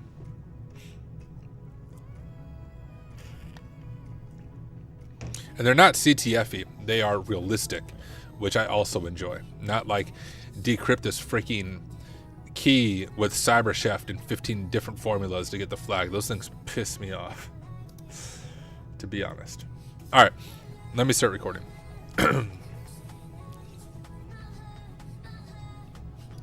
Hey, what is up everyone? Welcome back to another video. In this video, we're going to dive into Pwn Labs. Specifically, we're going to cover AWS S3 enumeration, at least the basics of it. Now, if you want to get into AWS pen testing, one of the key terms you need to understand is what an AWS S3 bucket is. You can read about a bunch of different data breaches that deal with S3 buckets, and maybe let's even begin there. Before we dive into the lab, let's read about some real world breaches that happen as a result of misconfigured S3 buckets. S3 buckets are sort of like, I think of it like FTP, but in the cloud. It's a place to store files, but just like FTP, sometimes FTP can be misconfigured to allow anonymous read or anonymous write access. Well, the same is true about S3 buckets. Now, AWS has gotten a lot better about it, that the default setting is now secure, and it gives you a warning message if you misconfigure it. But back in the day, that wasn't the case, and you still discovered this in AWS pen test where an S3 bucket is not configured properly. So let me go ahead and share my screen. Here is the lab, AWS S3 enumeration basics, but let's just go to like AWS S3 bucket breach, and let's read a few of these. Here's the top 10 worst. Let's just go through these, the top 10 worst, to show that what we're going to talk about is very much real world. Booz Allen Hamilton. battlefield imagery and administrator credentials to sensitive systems. The U.S. defense contractor left data publicly accessible through an insecurely configured S3 account, that's what we're going to look at, containing files related to the National Geospatial Intelligence Agency, which handles battlefield satellite and drone imagery, right? Not a good idea.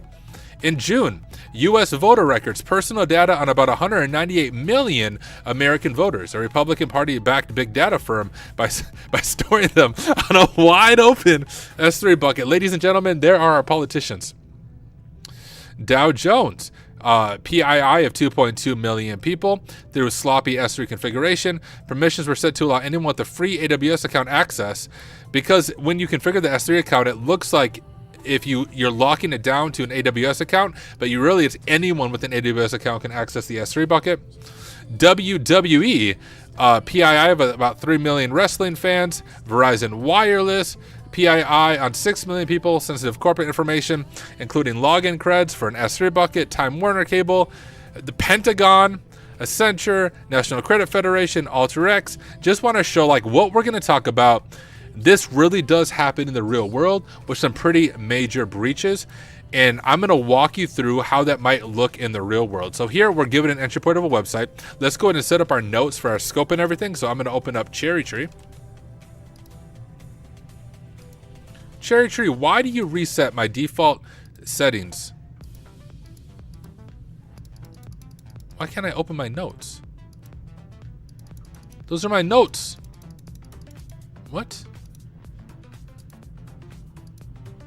Oh, maybe I should do open file instead of open folder. That'd be a good starting point, Tyler. You're right, Tyler. Maybe if I wasn't a freaking noob. All right, let me change my preferences. I hate that I have to do this every time. Only in this VM, too. I don't want to highlight the current line. I want my theme to be dark because I'm a hacker. I want my fonts to be bigger because, you know, eyesight. Our code font will do 14. All right, and we'll start a new tab. We'll just call it S3 enumeration. And we want to include our scope here. And we'll go ahead and grab, well, let's grab our scenario because that's our scope.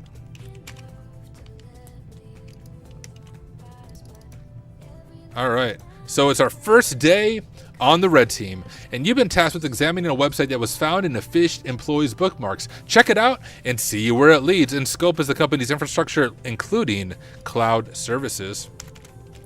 So our target website is this one right here.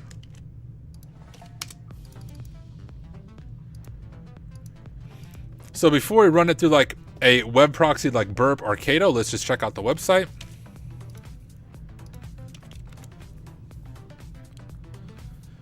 All right, so we have huge logistics. We make your transport simple. We have a cost page. Bro, I'm American. I don't know kilometers. Home shift estimate. And it fails, although this looks like Amazon type stuff, so that should give us an idea. We can look around. There's not much to click. Contact us doesn't do anything. All this leads to nothing. About, home, news. Technically, email enumeration up there. Okay, so what should draw our attention right away? Let me actually have you look at it. Whether you're watching this live or maybe after the fact, before I point it out to you, I want you to ask yourself the question, if you were examining the source code of this website and you know that they might be hosting stuff in the cloud, what in the source code might be interesting? Not all at once. All right, I'm going to answer it for you. Justin Gold's looking up how much kilometers. So what should draw your attention is this s3.amazon.aws, and then we have their S3 bucket right here. So this seems to be a static website being hosted in this S3 bucket, which, so we can't seem to be able to see the S3 bucket. 0 bytes, so we can't actually get anything, but we know the name of the S3 bucket right here, right? So I'm going to go ahead and grab a screenshot of that, which I actually think I need to open up Lightshot. my host computer real quick.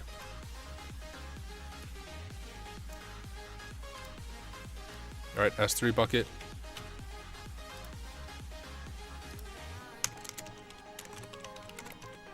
All right, there's our S3 bucket. And now we can switch over to the command line interface and begin to enumerate this a little bit. Now, to do AWS CLI commands, you do need to install the AWS CLI, which is as easy as sudo apt install AWS, I believe, in Kali. I already have it installed, so we can do AWS version, and you can see it here. But I do have these commands memorized because it's pretty common for enumerating buckets. But once again, if you're used to traditional CTFs, think about an FTP server. When you see that port 21 is open on an FTP server, one of the first things you check is this, FTP anonymous at target. And the reason you check that is you want to know, does the FTP server allow anonymous login? And if so, if it allows anonymous login, can we do read or can we do write? Right? If you can read files, you might be able to read sensitive information. If you can write files, well, then you might be able to upload some malicious files on the FTP server in order to get a callback, in order to compromise the environment. Well, it's kind of similar with an S3 bucket.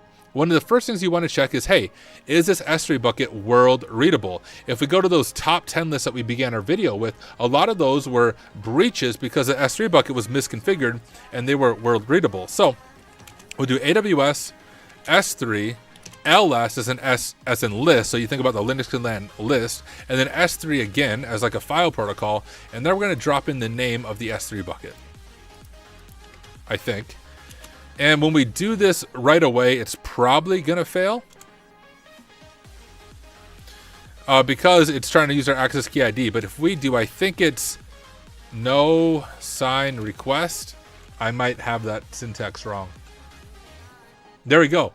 So that's saying, hey, I don't want to authenticate, do it anonymously. So that's very similar to like the FTP anonymous access. No sign request means check out this S3 bucket, but with anonymous access. And you can see we can actually list it. So we have admin, migration files, shared, static, and then our index. So let's first look at admin.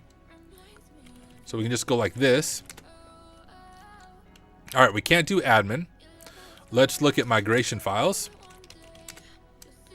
We can't do migration files. Let's look at shared.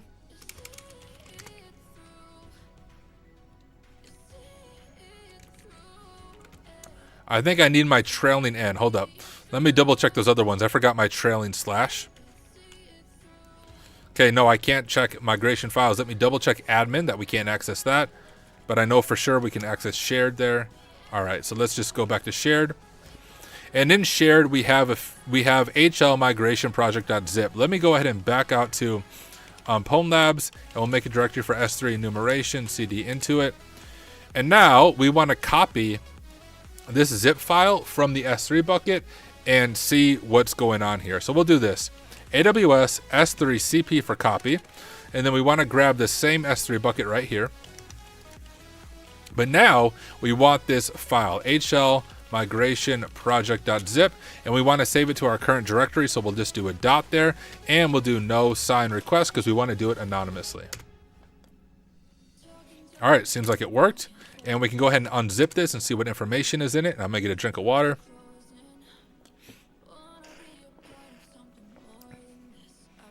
I will answer a question real quick from Twitch. Heideless said, if I switch to cybersec having web dev background, will I have a hard time in terms of knowledge? I was thinking studying for Security Plus. No, your web dev background will be awesome. Because what pen testers do is we often dive into breaking stuff without understanding how to create stuff first. That you have a background in web dev would actually be a huge asset to cybersecurity. But yeah, Security Plus is a really good place to start. I think you have a good idea for a path there. Justin Gold said going AFK for a moment. What up, Haircut Fish? Antec said, Tyler, you're a big inspiration to push further in the cybersecurity world. Thank you, Antec, for the kind words. Haircut Fish said, Tyler, are there any conferences you plan on attending this year? The only in-person conference I'll be at is DEF CON. All right. So we have a migration secrets. Let's mouse pad that beast. Okay, we're given some access keys and a secret key. Now, if you're new to AWS, this is essentially a username and a password. I'll show you how to authenticate in that region. We're setting our AWS cred, setting our region, and then we're reading a secret, maybe from Secret Manager. Trying to upload a secret.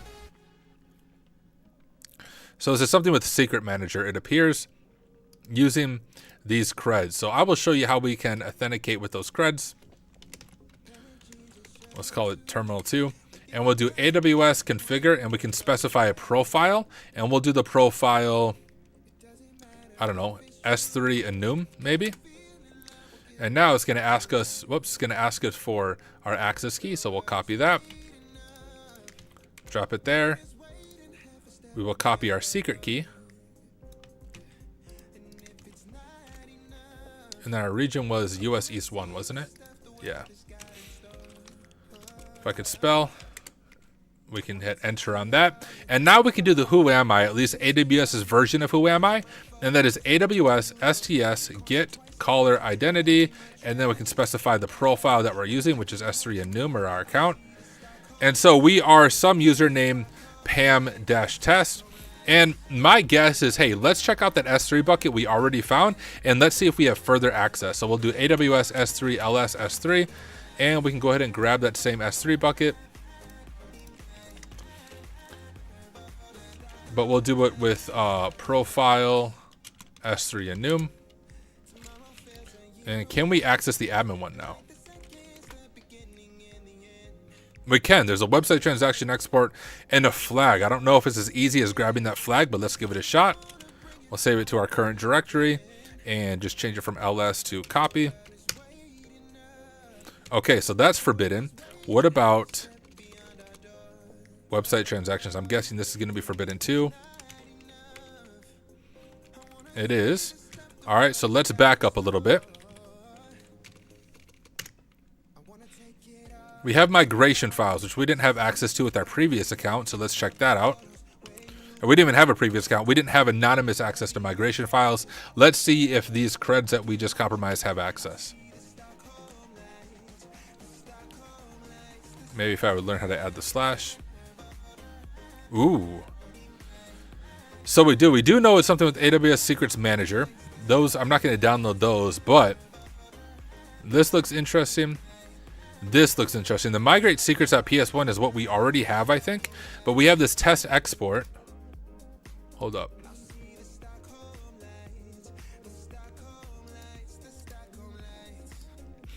This is reading contents from export. This is a test export, but it could be possible that has creds in it. Let's see if we can grab that test export file. Test export.xml. We'll save it to our current directory. We'll change our ls over to copy.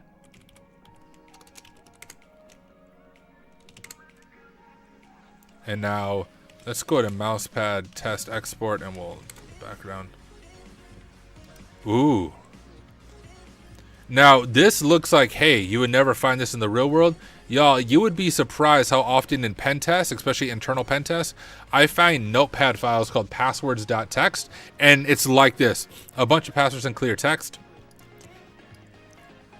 This stands out to me for our purpose. AWS IT admin. We have another access key and another secret access key. So let's set up another profile. AWS configure profile admin. And we'll go ahead and grab our, I'll zoom in for y'all, our access key ID right here. Our secret access key.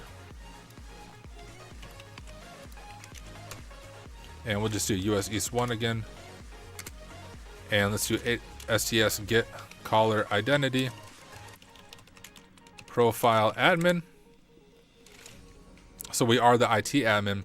Let's go back to this flag, but as our admin user. And it works. Boom. And we have our final flag, but I'm also curious about that other file that was in there.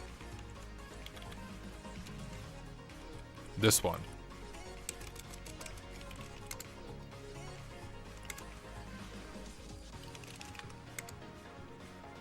Oh, and here's credit card data. Obviously not real credit cards, but is showing a company, which is very realistic, storing like what we saw when we were looking at some of the big breaches from Misconfigured S3 buckets. We have credit card information, expiration stuff, personal identifier information, passwords, username, but of course our final flag right here. So let's go ahead and grab our final flag so we get credit for it. And we'll jump over to this. Submit our flag. And there we go. We have completed the challenge. Now, if you were stuck, the cool thing about Pwn Labs is they have full walkthroughs. And so let's read through some of this. So the real world context. Amazon S3 is a very popular and the second oldest AWS service that uses to store files and backups and can be even used to serve websites. This multi-use functionality has led some to argue that this service would be more secure if it were split into separate public web hosting and private file storage services. In recent years, AWS has introduced more visual warnings when customers are making buckets world readable, but still, if the setting is available, people will set it. And yes, they will. Like, once again, Jerry Auger, Carl, right? It's the Carls of the world.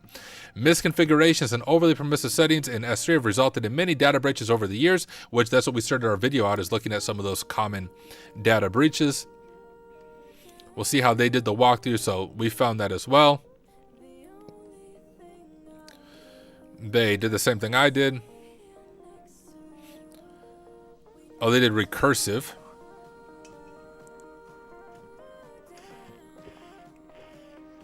Let's just list all of them out right away. And then went through one by one like we did. Got the creds.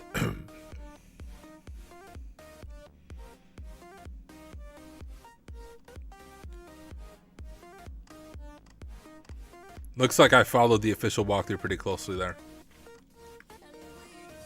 So let's read about defense though. The main issue that caused this data breach was that the S3 bucket was used for different purposes. If a bucket is to be used to host static website files or even directly host the static website itself, it can do this. However, the bucket should then not be used for storage of sensitive files. A separate bucket related to the PAM migration project should have been used instead. The shared directory was world readable, which might have been used to share the migration script with an external contractor or consultant. Even sharing sensitive files open to the internet for a couple of minutes can be a really big risk, as scripts and bots can automatically detect changes and download the files. It would be better to share files in a more secure manner and encrypt the zip file with a strong random password. Another issue is that the AWS creds were hard-coded directly into the script, allowing anyone on the internet to gain a foothold in the cloud environment. Worse still, an XML export from a secure PAM system was also stored in the bucket and accessible by the first compromised IAM account. The secrets export contained very high privileged credentials for the huge logistics on-prem cloud infrastructure, which we noted. It also contained credentials for a second compromised account that had more permissions than the first account, allowing access to the unencrypted customer data, exposing their confidential information, potentially leading to financial loss and identity theft. And yo, I believe this is a free lab. I might be wrong there, but I think it's a free lab. So even if you don't have a sub, I believe you can do this lab. So if you didn't do it with me, do it yourself. Check it out. I think you'll learn a lot through it. For those of you watching this video on YouTube, thank you for hanging out and learning alongside of me. But this is the end of this video. Hope to catch you in the next one. All right, how many videos have we knocked out now? We did the CVE one. We did me reacting to my CVE one. We did the TryHackMe one, my reacting one. This is the third one. Let's see if we can knock out a fourth one. Let me see if that other one is ready to go now. Just knocking these out, y'all.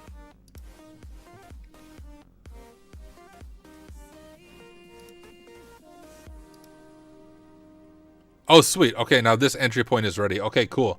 We'll do this. I'm really thirsty though, y'all.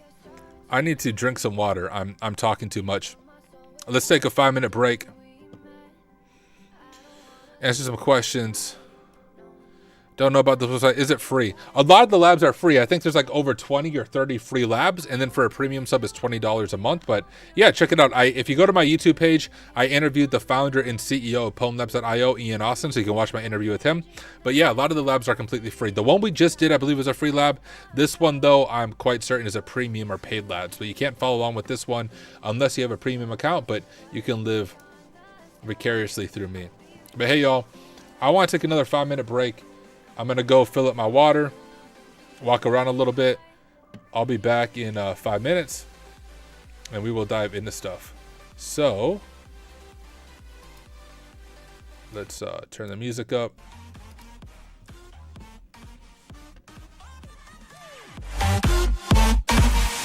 Be right back. Hang around, don't leave. We'll be back in 5 minutes.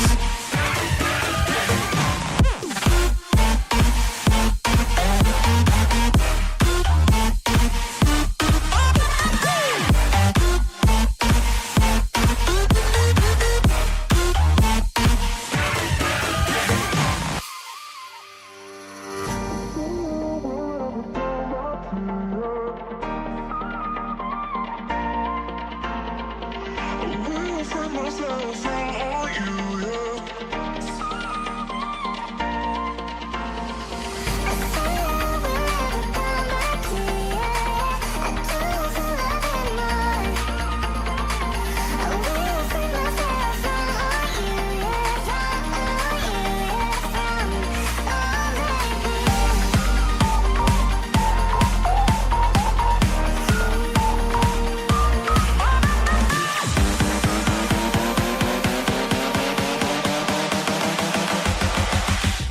Oh, baby.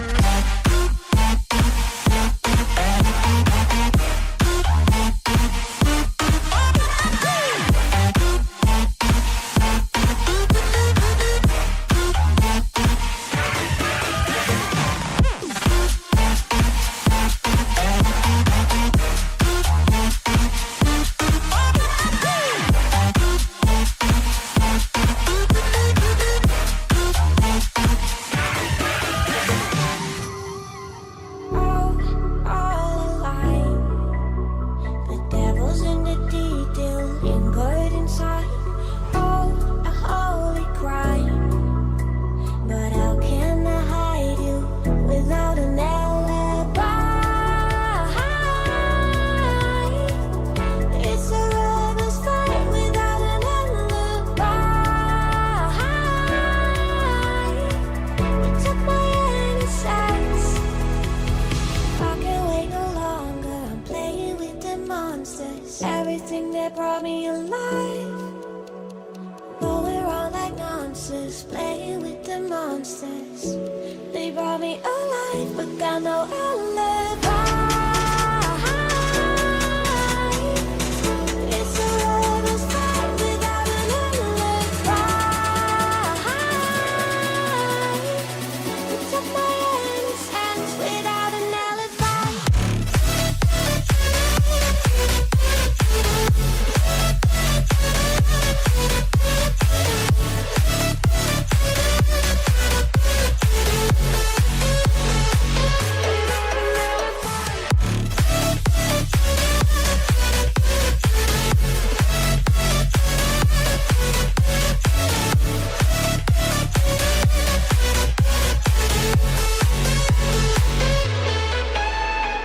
Oh, smoking gun.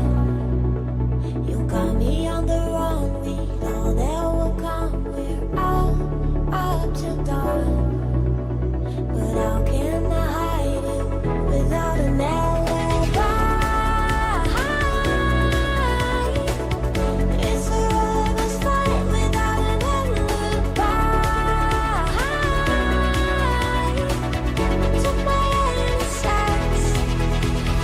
I can't wait no longer. I'm playing with the monsters. Everything that brought me alive. Going around like nonsense. Playing with the monsters.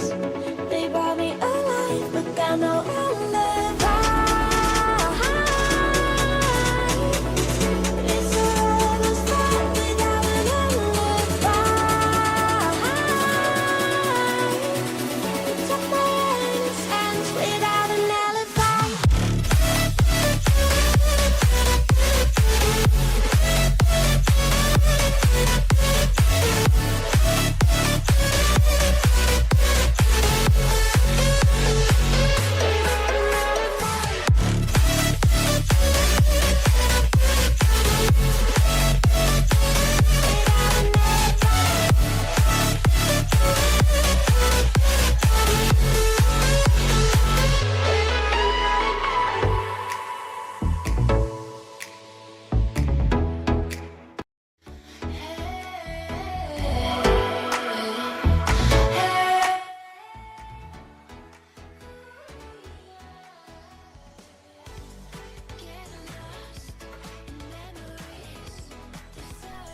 Yo, what's up, everybody? Welcome back to the stream. My name's Tyler. I've already done like 5 welcomes, so you don't need me to do a super hyped up welcome. Let me get the chat pulled up.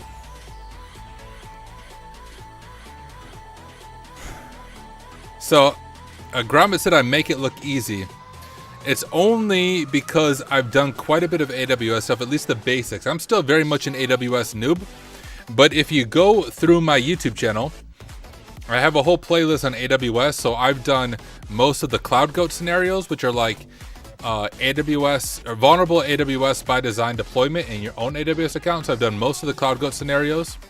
I have also done the entire attacking and defending AWS pathway on TryHackMe, and they also gave me permission to stream it. So if you can't afford that pathway, I have a whole playlist where I go like literally word for word. I read through everything for every single module in that playlist and work through all the challenges myself live. So it's part of it's just because I've done quite a bit of the basic AWS stuff, but I'm still very much a noob at some of the more advanced AWS attacks. Actually, one milestone for me is I've shadowed on a few AWS pen tests, but this week was the first time I did my first solo AWS pen test. So that's fun. That's a fun milestone to share, but I'm still learning it. I'm still a noob at it. I'm nowhere as far along with AWS as I am with like internal pen testing or web apps. Those are the things I'm way more comfortable with. AWS, I'm still learning myself. Where said, I really have to say that you can explain it well. I have to check you out more often. Thank you. You should check me out more often. And yo, I know you're watching over on Twitch. My main platform is YouTube. You can see it on the on the Twitch, Tyler's YouTube channel. But you can't really see any of my Twitch videos on Twitch because freaking Twitch hates me. And they're like, yeah, you have copyrighted music and other junk, and they mute the videos. But YouTube is where you can find me. All my videos on YouTube, I have over 300 plus videos on YouTube. I release like literally 3 to 5 new videos every single week. On my Grizzy. I don't know why I'm so freaking thirsty, y'all. Too much talking. All right. Let's do another YouTube introduction.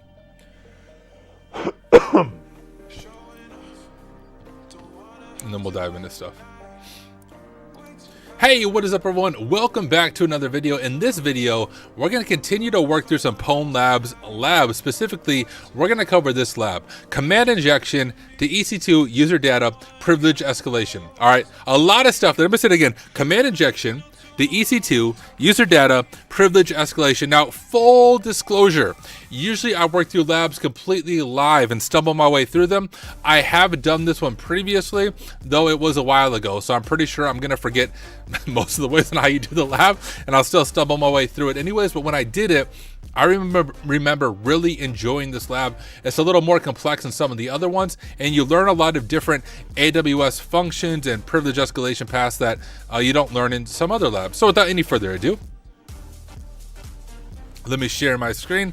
I already launched it, but command injection to EC2 user data privilege escalation. That's a big name, but let me go ahead and start a tab here. We'll just call this EC2 command injection. Yeah, we'll just do that. That's fine. And let's begin with our scope. So what is our scope? Here's our scenario.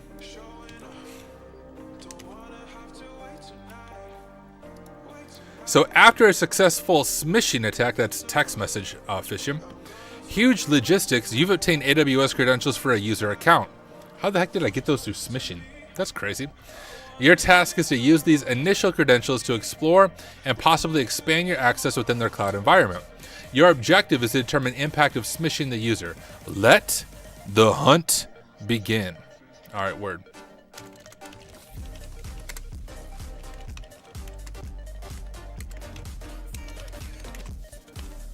Grab our access key ID and grab our secret.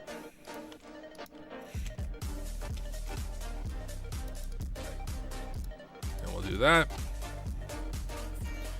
And we can already tell it's going to have stuff to do with EC2.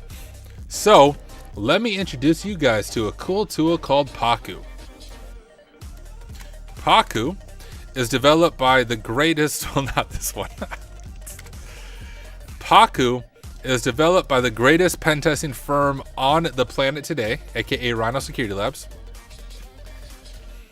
But what is Paku? Paku is an open source AWS exploitation framework. Think about like Metasploit for the cloud, designed for offensive security testing against cloud environments. Created and maintained by Rhino Security Labs, Paku allows pen testers to exploit configuration flaws within an AWS account using modules to easily expand its functionality. Current modules enable a range of attacks, including user privilege escalation, backdooring of IAM users, attacking vulnerable Lambda functions, and much more. So let's go ahead and get this installed if I don't already have it. That's from our previous lab. EC2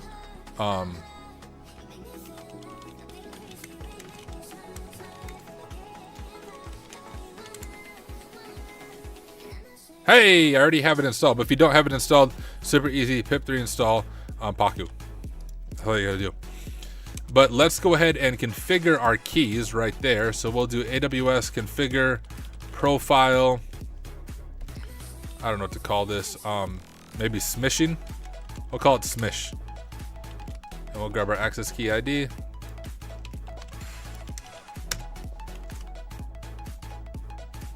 Secret.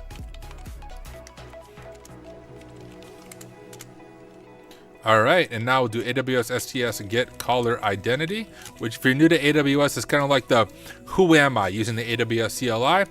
And we'll do the profile smish.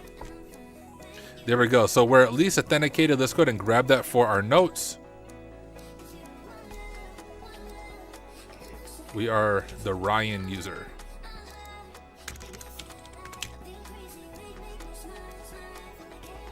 Oh, good call, Bottleneck. Bottleneck said maybe the smishing message can include a link to a fake AWS website that harvested the creds. Sure, you might be spot on there.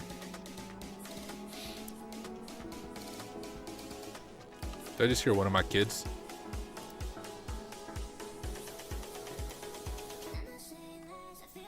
Lisa over on LinkedIn said, when I say a minute, she's like a speck. I think that's my... Let me see if my wife's awake, though. My kids are... kind of sick. I think that's my son calling out. I might have to pause the stream. Give me just a second. I think my wife might be going to his room. Okay, I'm gonna leave one ear off my headphones in case I have to pause the stream real quick and go make sure my son's good to go. But it sounds like he's chill now. My wife might be in his room. All right, anyways, we have our credentials here. We have our user Ryan, which is right here, and we know it has something to do with EC2. So there's a few things we can do with EC2.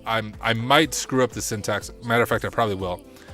Gosh, is it AWS EC2 describe instances profile?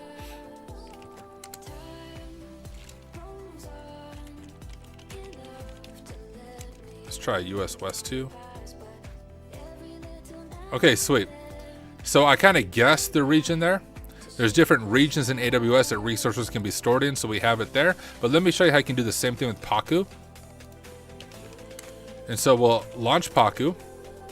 We will do a new session, and we'll call this one Pwn Labs. And the first thing we need to do is import our keys from that profile we set out. So we'll do import keys smish. And if we go ahead and do, like, we know it's EC2, so search EC2. We have exploit, persist, and enum. So here's the enum one. We can do EC2 enum and just see if we can enum the EC2s in the environment. So we'll run EC2 __ enum. And we'll just do all the regions, because I kind of guessed it was US West 2, but we don't know. So we'll just go ahead and say yes, run it on all the regions, and let's see if we can find that EC2. And Gromit said, are most of these labs for AWS? I think that's where they have a lot of labs, but they cover AWS, Azure, and GCP. So they have all three of the big cloud platforms covered for labs.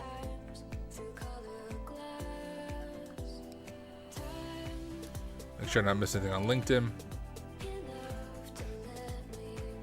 LinkedIn's annoying because it doesn't show me all the comments. Like, LinkedIn needs to really fix their live platform. So shout out to all you on LinkedIn. If I don't see your comment right away, it's because LinkedIn's weird. Now I see your comment, Lisa. So I apologize if I don't see it right away. Even though I refresh it, sometimes it doesn't show up. I haven't been following this. Has it found anything, y'all? We'll just let it run through. It shouldn't take too long. It's just going through all those regions and basically running that describe instances. Lisa said, we are still here. Sweet. Now I'm seeing your messages, Lisa, so that's good. Glad I'm seeing them. Yeah, we got like 20 people on Twitch, 13 on LinkedIn, about 10 on YouTube. So 20, 32, about a little over 40 people hanging out. So what's up? Hi, everyone. Appreciate you taking the time to hang out with me.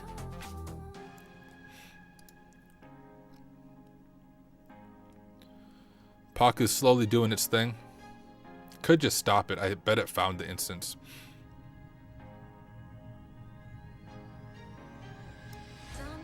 Where's the US West? Oh yeah, US West is right there. I'm sure it found it.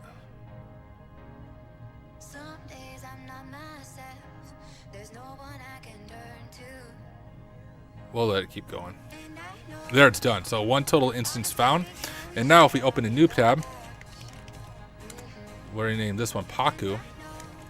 We can actually look at the data. So if we do, I think it's Paku session Smish, because, or not session, Pwn Labs is the name of our Paku session, and then data and EC2 data. There we go. So then we can see the data that it got from the EC2. And from here, if you're new to AWS, EC2 is just the weird language AWS uses to describe a virtual machine. So could be a web server, could be a different kind of server. But we see on here, we have a private IP, and I am on the Pwn Labs VPN, so hopefully I can hit this IP. Let's go ahead and grab that. There's nothing else interesting here, at least in the environmental variables. Can I ping it? And I can. So let's do Rust scan -A, and I think it's -A to run in-map enumeration scripts at it, and let's just give that a shot. So right away we see we have port 22 open, which is going to be SSH, and port 80, which is going to be a web server. And we should also grab this information for our screenshot, for our notes.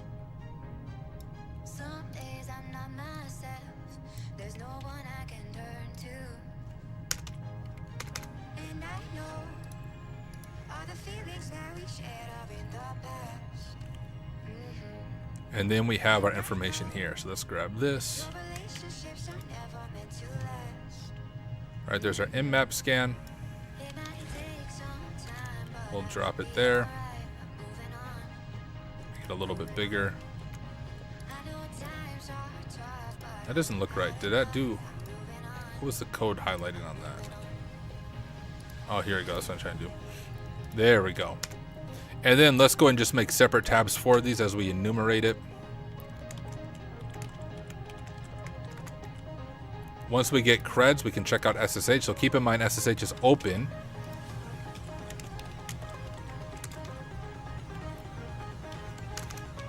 But let's check out this website and see exactly what is going on, shall we?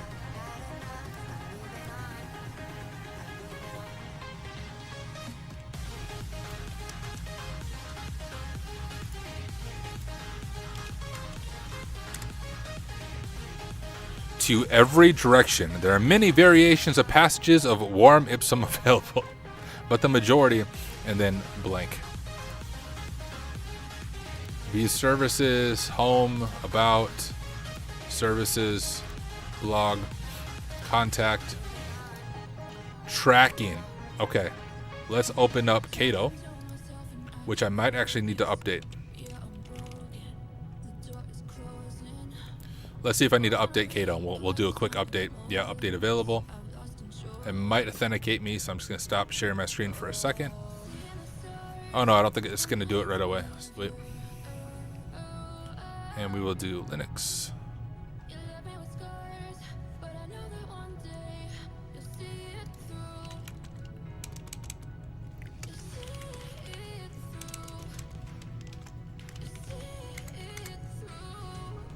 I have too many Catos.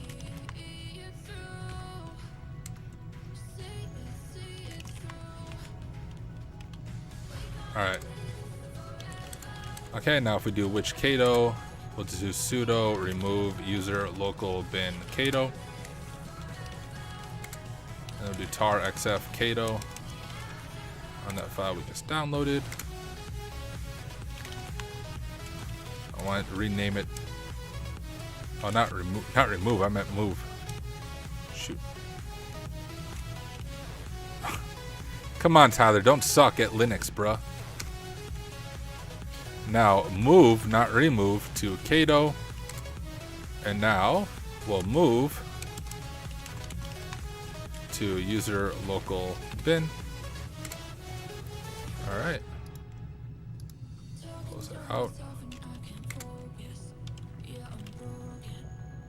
Now we should have the updated version. Maybe that didn't work.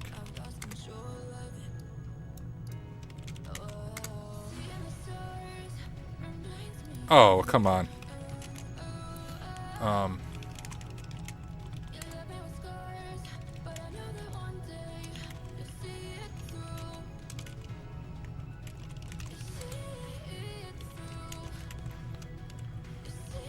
Oh, come on, Numlock. What are you doing, bro?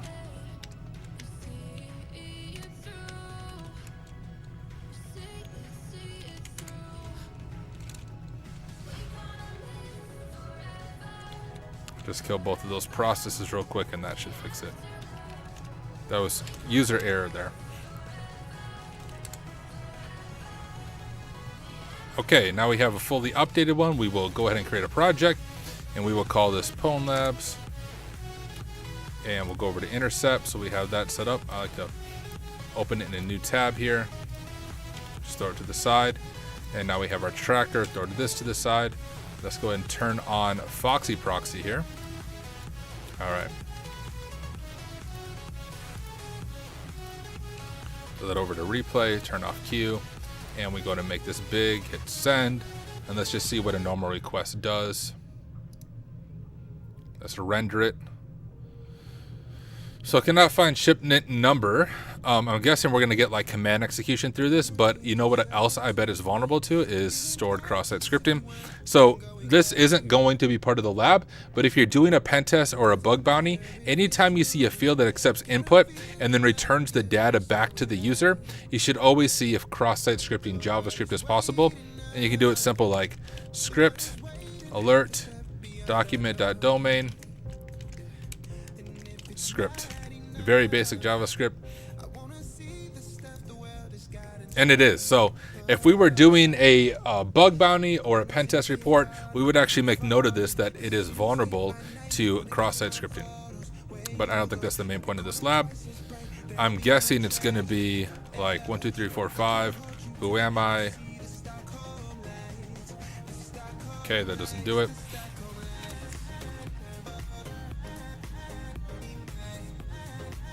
Okay, that doesn't do it either. What if I URL encode this?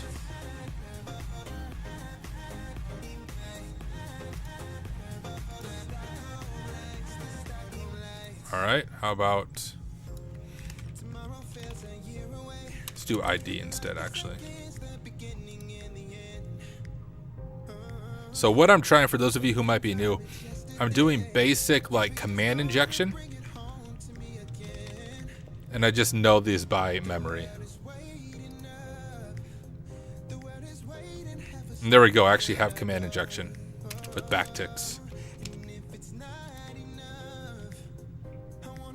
And if you don't know those by memory, if you go to like hack tricks, command injection,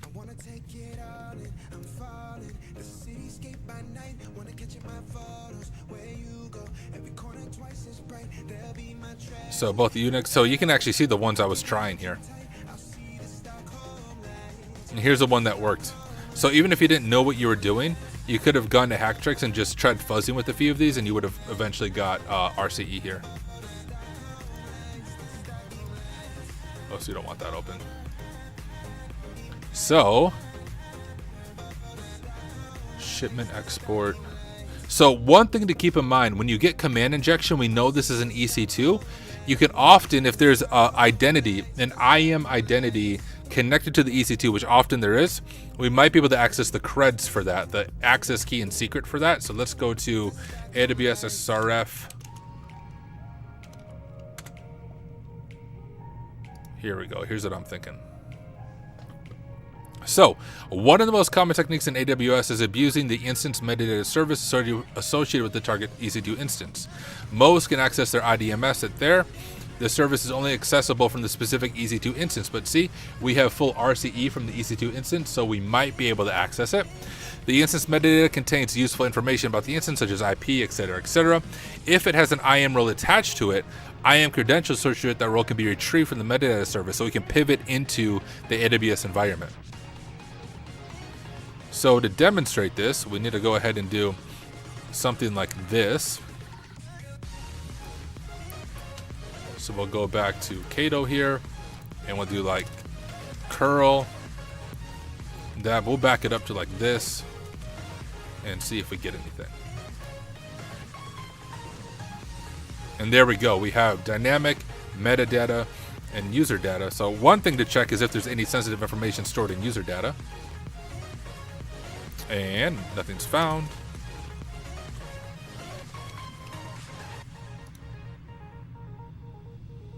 Oh, Tyler, you should go like that, bud. Oh, am I typing that wrong? Is there a dash? There might be a dash. Yeah, there is. Let me double check user data that I didn't miss anything.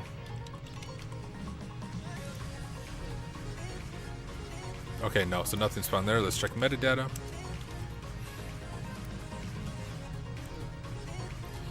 Okay, so we have like the AMI ID. What we're looking for is IAM, which I can't see it here. A little easier to see there. So we have IAM there. So let's check that out.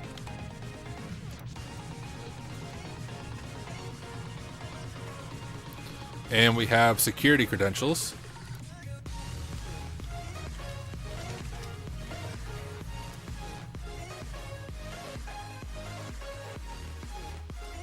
And we have the name of the IAM attached to this instance, so we'll try compute admin. Grama said, how did you know to try the backticks? Just, it's a common RCE, like in a web app thing that you'll see in CTFs and even in the real world. So I just know it because I've done it enough times. But if you just look up command injection and hack tricks, you can actually follow this, and there it is right there.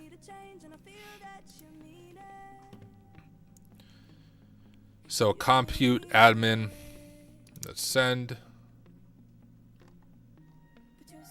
Ooh, and there we go. We have the access key ID, the secret access key, and a session token. So now we can actually authenticate as a user in their AWS environment. I totally should have been recording notes for what we were doing up to this point, but too late now. So let's go to our terminal. AWS configure profile. I think it was called compute admin, right?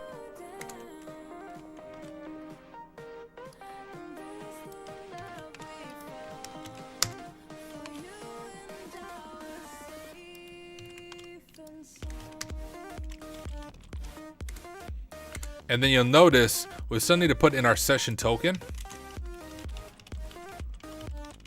Before I totally cat out credentials, I don't think I would have anything sensitive in here. I have a default one. I don't know if that's for my AWS account or something else I configured. Let's, I'm just gonna modify this file real quick before I share my screen. So I don't know what those AWS creds are in default. Just put these ones up here. And save that. Okay, so what we need to do with that session token, this long string that we found here, if we try to do it like this, AWS STS get caller identity, remember that's like the who am I for AWS, compute admin, it's gonna fail. Because it says the security token included in the request is invalid because we're not including the security token. We have to manually add that. So we can do mousepad, home, your username, AWS, and credentials. And you can see our credentials here. Here's our compute admin that we just added. What we need to add is this AWS session token. So we'll do equal there, and we'll grab that from the response.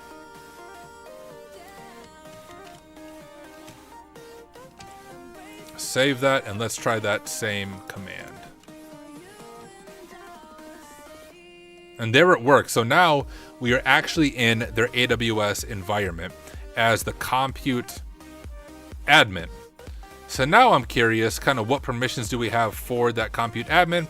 And because I always forget syntax for cloud stuff, we're going to ask ChatGPT, what are some common commands to check permissions for a role in AWS?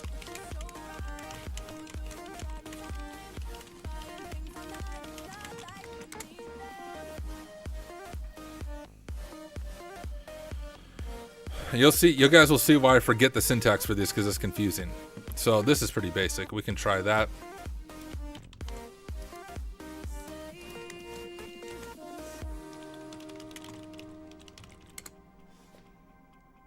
So we do not have permissions to list roles. Can I be your star tonight? You fill my soul with light the day we met. I don't wanna leave your side. Try this on compute admin maybe. By your side when the sun sets. I hope you'll still want me. I hope you'll still need me 1,000,000 years from now. Oh, hey. The seasons are changing, the nights ever fading. It's time we So our role name compute admin, let's go and take a screenshot of this. sail across the lights beyond the sky. I'll be with you eternally. I don't even know where to add this. We're just gonna go back to this main page, since we're kind of doing AWS enumeration here.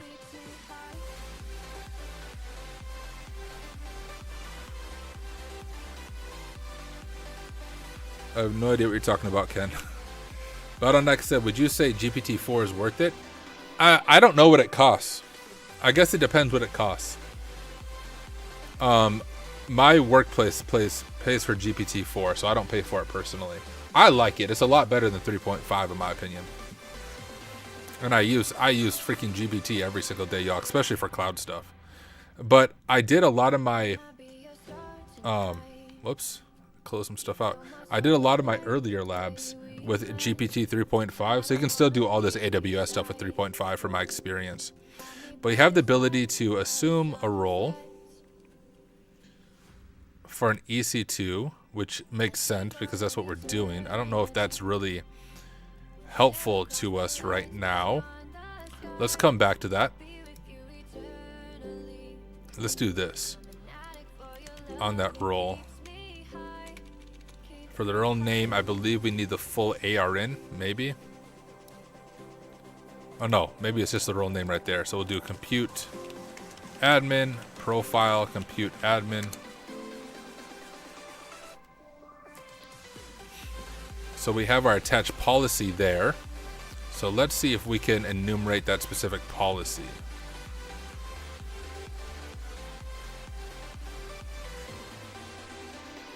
Oh, let's also try this as well.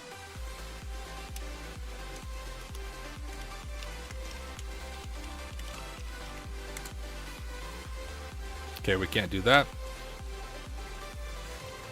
But we can do that. So then to get our policy information, let's just copy this. Oh, here we go. Get policy. AWS IAM get policy. AWS IAM get policy. And then do we just pass it the policy ARN, right? Let's grab this policy ARN. And from our compute admin profile.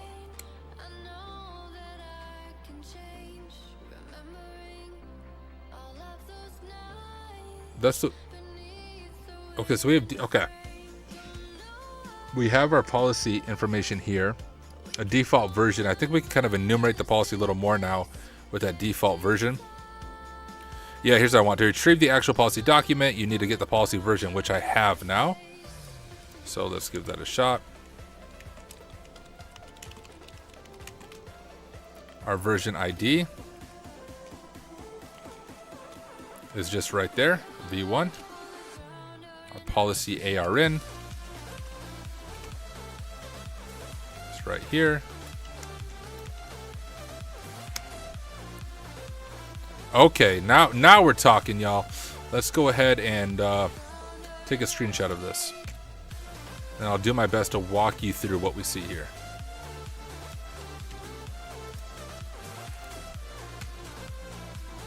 All right, before I walk you through it, I want you to do a mental exercise. So try to, even if you don't know AWS super well, look through this policy information and see if you can kind of figure out what this policy allows us to do. I'll just give you a little bit of time to do that yourself first. Struggle through it, see if you can understand a little bit about what's going on here. I'll get a drink.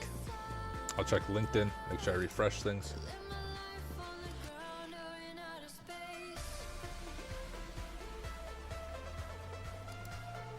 No new comments there. A lot more views on Twitch though. Oreo Boy said, how's life? Azure makes no sense. I feel you, dude. Modifying instance. Haircut fish, you are spot on, I think.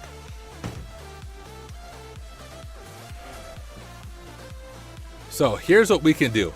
If we look at our policy, like what we can do with this new account, here's the action. Remember, EC2 is just Amazon's way of talking about virtual machines, right?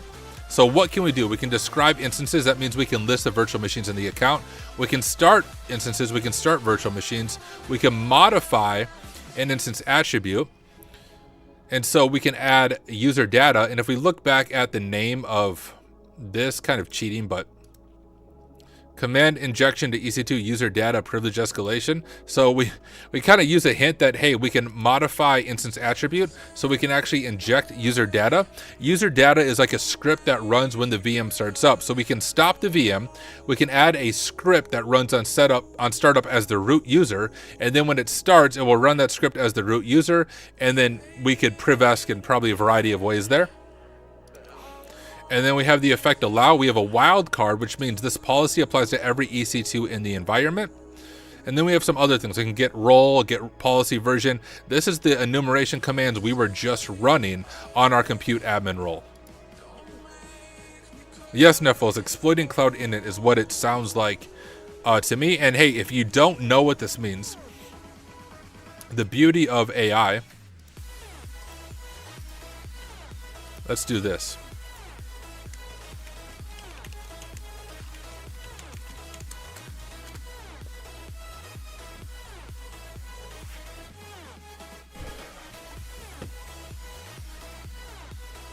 So kind of go in even more detail than what we talked about. But once again, if you're new to this, use GPT. It is a huge help for understanding some of this. I'm going to stop it for now, but we can ask, are there any security concerns with any of those privs?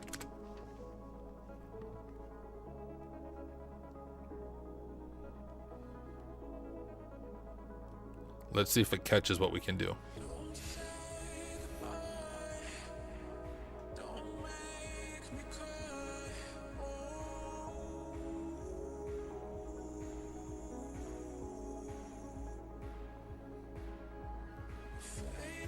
So they got it in a different way. I suppose we could disable termination protection, which that would be possible. And it does effectively identify like, hey, this is a bad idea. Here's how you can stop this from happening. Okay, cool. But we have code execution on this. Let's go back to Cato and let's just enumerate the environment. Let's see if we can even get a callback. I think they might have strict security rules in place that it can't even reach out to us. So we'll just do like ls echo hello to hello.txt, and we'll do a Python web server. And we'll just see if we can wget from our Python web server to see if we can even hit our endpoint, because that will determine whether or not a reverse shell is possible. But remember, I said in the beginning, SSH is open. We want to keep that in mind. So we could also look at trying to SSH in if we can find some creds. So 10.8.0.8 is our IP, test.text. And we're not even getting a hit. So that means they have a security policy in place, network rules that aren't even going to reach out to us.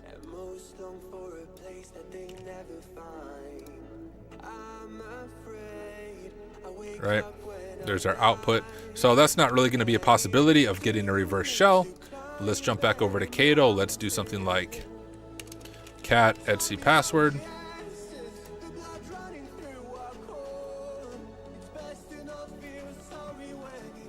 So we have a non-default user, Ryan, there. Let's go ahead and grab a screenshot of that. If we can compromise the Ryan user, we can at least get on the box.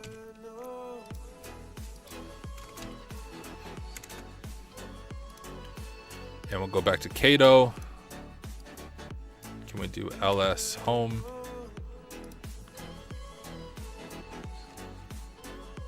We have Ryan in Ubuntu.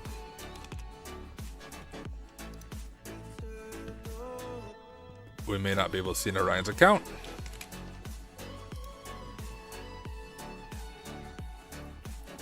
Yep, so we can't see that. Let's just go out to something like opt. Nothing there. Let's check out the root directory.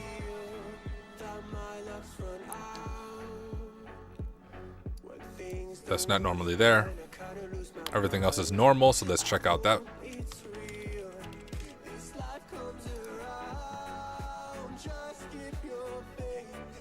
Well, we have an SSH key, it looks like.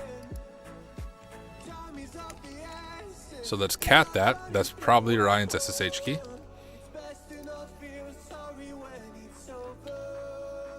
And there's our SSH key. Let's go ahead and copy that full SSH key there. Go to our terminal, and we'll nano ID RSA. Drop that in there. I'm not actually sure. I need to fix some of this syntax. Yeah, that's not gonna work. What's a hotkey to fix this? Anyone know? Can I just do that? I don't think that's gonna work. Let's see.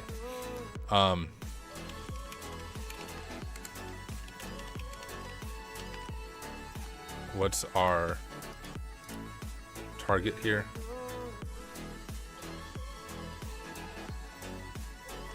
It's at 10. Why didn't I save the IP somewhere?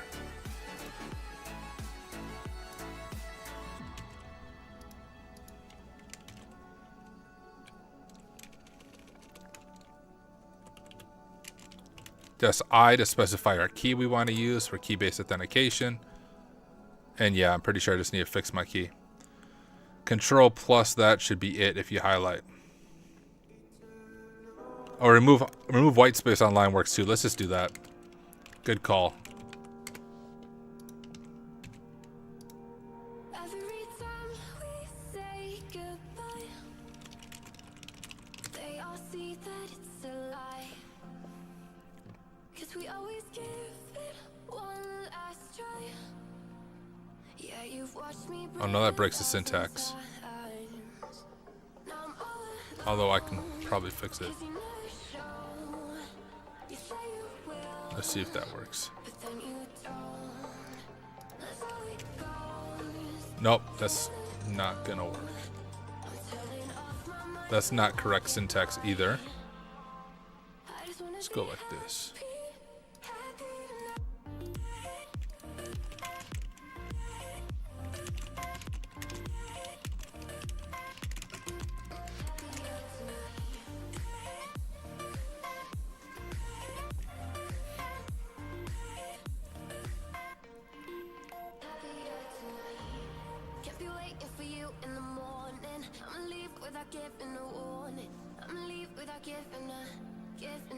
Sometimes no wrap works on commands. Does it?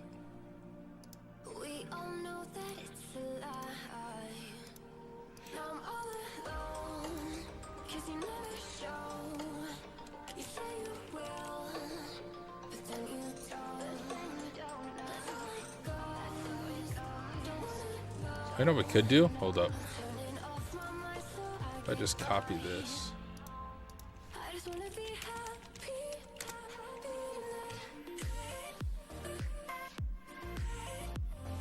Okay, never mind. That won't work.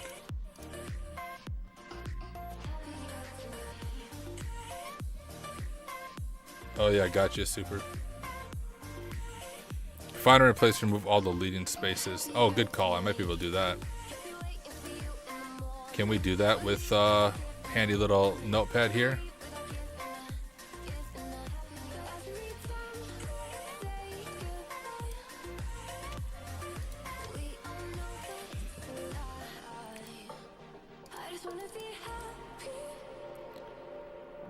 Can I do all of them? Look at that.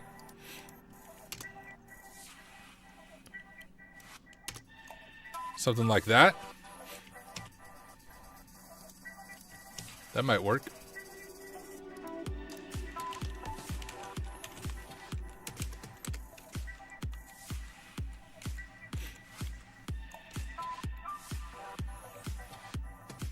Boom! I fixed it. Okay, now let's just switch over to Bash. Alright, so we have our Ryan user here. We have his AWS creds, but we already have access to his. Remember, our first user was Ryan, so these aren't going to be helpful for us. And we don't have his password. And remember, Bottleneck said, well, I just learned that Mousepad can do that too. Me too. We learn as we go. Remember, we have access to this compute admin role, which allows us to modify instances, but I don't know the freaking syntax for that. So let's go to like AWS user data privesc.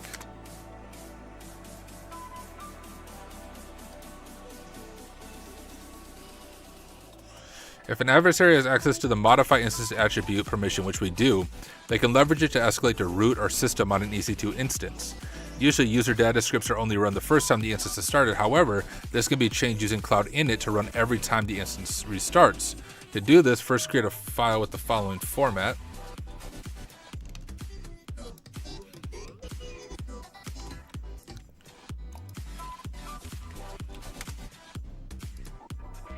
We don't need Paku anymore.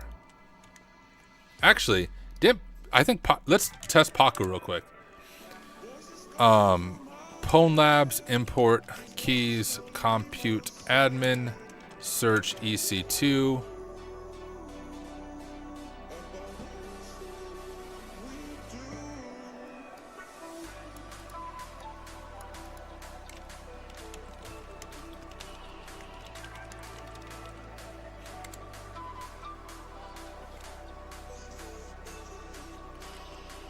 And then can I just pass it a script?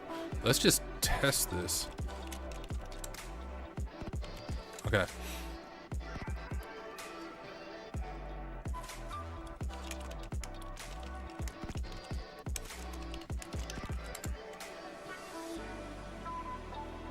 And the instance ID. Let's see if I can use Paku to do this just for fun. And then we'll do it both the Paku way and the manual way.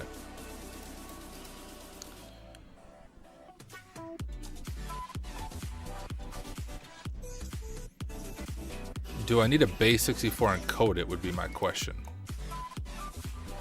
Because usually you do have to base 64 and code it. Let's just try it. I mean, we have nothing to lose. It's all about experimenting and learning, right? Let's go to here, cd. Oh, we'll do nano script.sh. And now this will run by root by default. So let's just do like maybe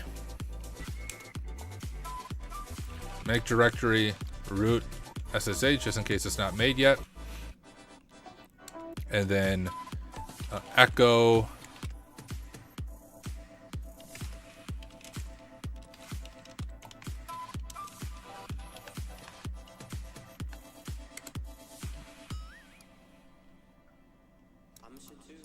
if we echo our private key in.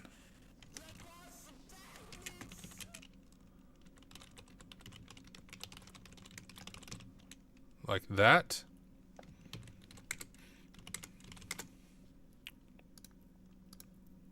My music stopped. Let's turn that music back on. Okay.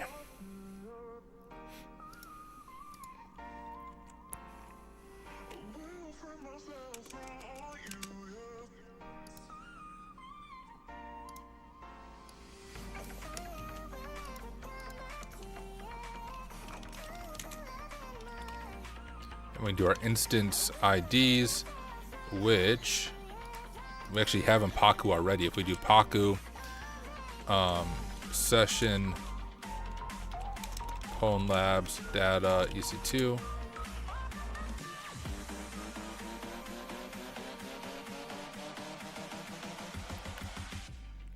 Instance IDs right there.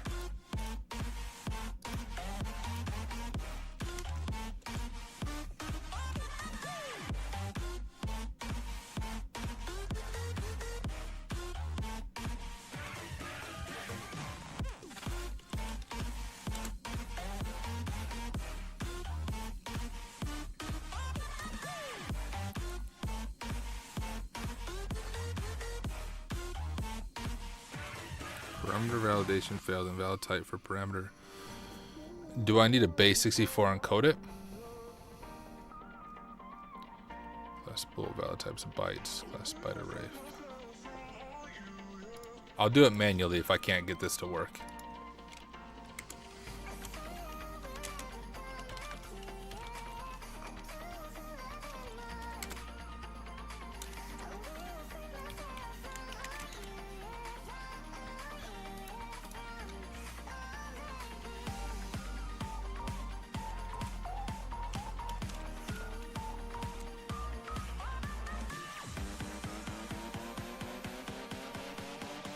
Alright. I'm just going to do it manually. Probably learn more doing it manually anyway. So let's go ahead and copy this file. Actually, I'm going to need that instance ID. And we'll just do mousepad.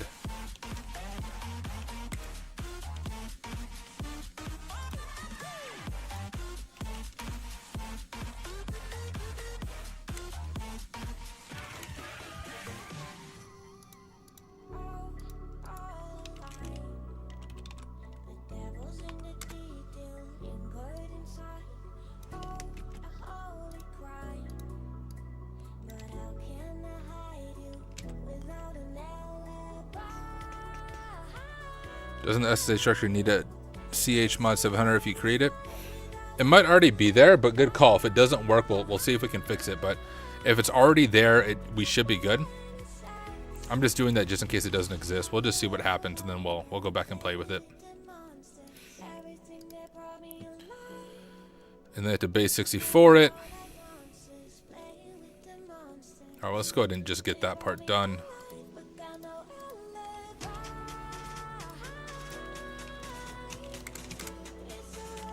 Base 64 user data, and we'll change it to user data b64.text.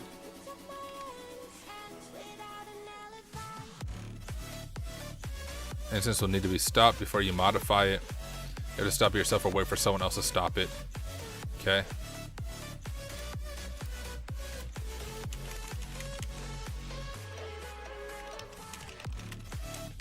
Not a C2. Jeez.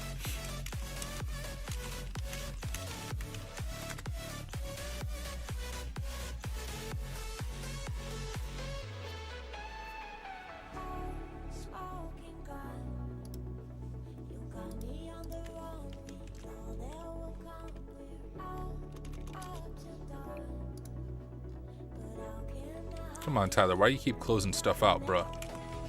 We'll just do this. Describe instances, profile, compute admin, region, US West 2, rep. There we go.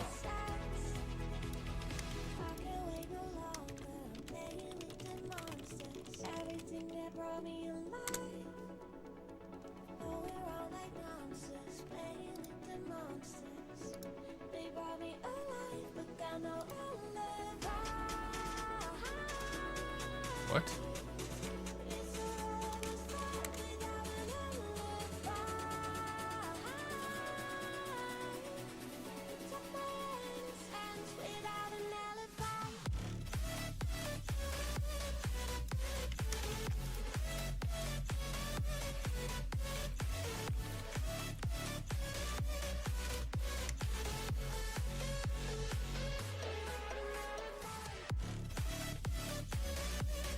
Am I crazy?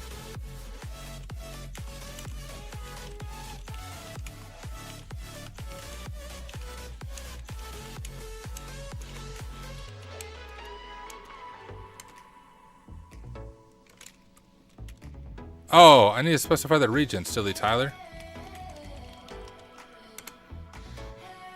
There we go.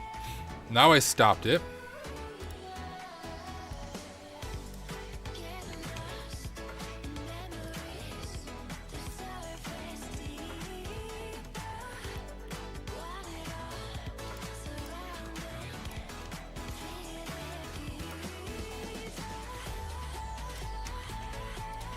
So we'll pass the instance ID, attribute user data, and our file is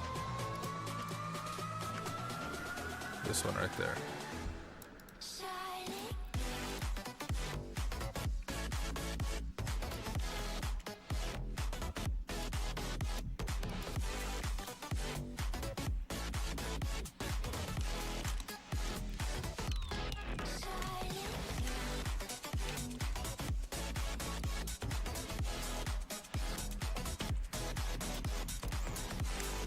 There goes nothing. All right.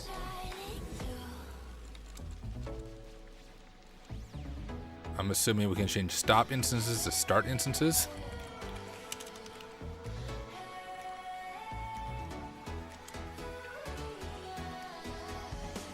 Okay. Now I just want to see if the instance actually starts.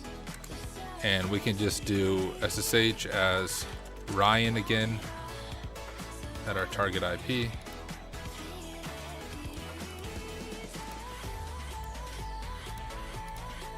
Since we know that works for sure, because it sometimes takes the EC2s just a little bit to start back up. So let's just make sure we can SSH as Ryan, and then I will try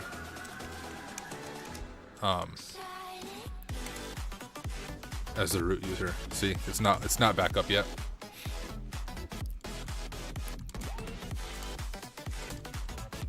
Or I just broke the whole EC2. Oh, there we go. Okay. Let's try root now. And it should automatically pass it my key.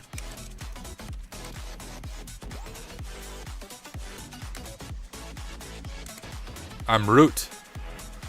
What's up, y'all? I did it. And there's our flag. I'm too late. Just too late, y'all. Let's where did Pwn Labs even go? There it is. Boom. And I submitted the flag. Let's go ahead and look through the official walkthrough. Curious how different I may have done it.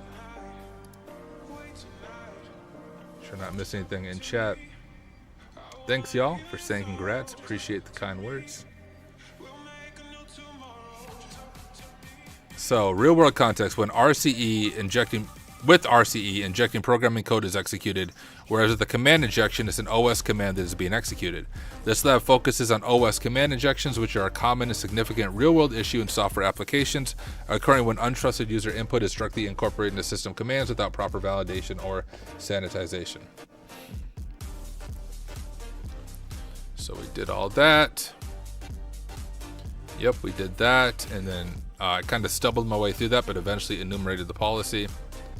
Oh, that's just for the initial user. So I didn't even do that manually. I just assumed, hey, let me just spam EC2s and see what EC2s I can see, and it worked. I used Paku and the manual way. Yep, we nmapped it. Port 22 is open too.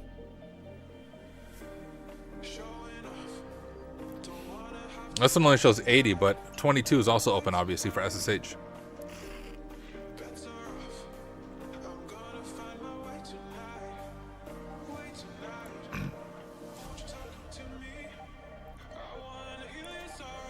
We try payload such as command. So, multiple ways to get command injection. I did it differently. I did it with the backticks.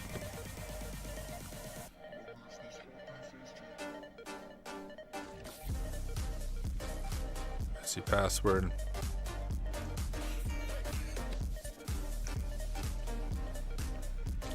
Moving on to root directories, you see non-default directory file backup. So here's what I did in different order. Before I even looked at file backups, as soon as I had RCE, I just assumed, hey, we have SSRF, we can probably get IAM cred. So I did that right away.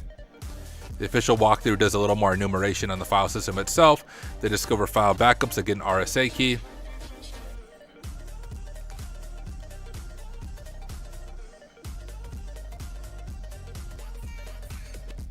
It. Oh, they base 64 encode it first. That's what they do to do it. My way worked too. They get in, and so they don't even curl it. They don't even get the credentials until they get a full shell on the machine. I did that right away, just out of habit. That when you get RCE or SSRF right away, you should see if you can get credentials. So I did it right away. I did it in a little bit different order.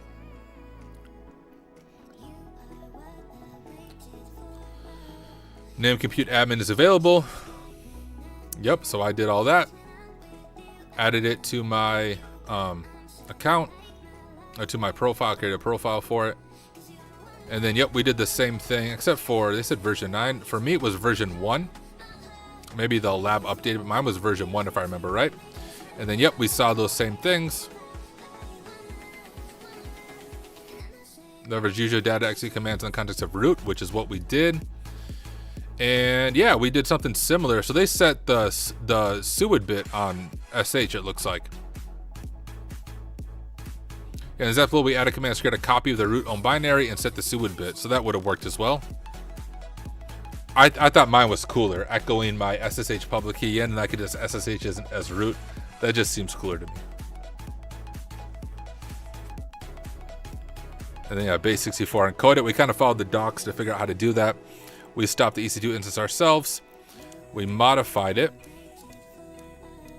Now that's how I did it. Followed that basically exactly. We started it back up. They checked the private IP. The private IP didn't change, at least not for me. And they just ran that SUID bit and they got root. But I did SSH. So defense. The shipment tracking page is vulnerable to command injection. This is because the user provided input is directly passed into the system function, right? Big no-no. Without proper validation or sanitization, allowing us to inject malicious commands and execute arbitrary code on the server. To prevent this command injection vulnerability, we need to validate and sanitize the input. A fixed version of the code that addresses it is below. The escape shell arg PHP function is used to escape a string to be used as an argument in a shell command. It has escape characters to the string to ensure that any special characters are meta characters, so let's go and check that out.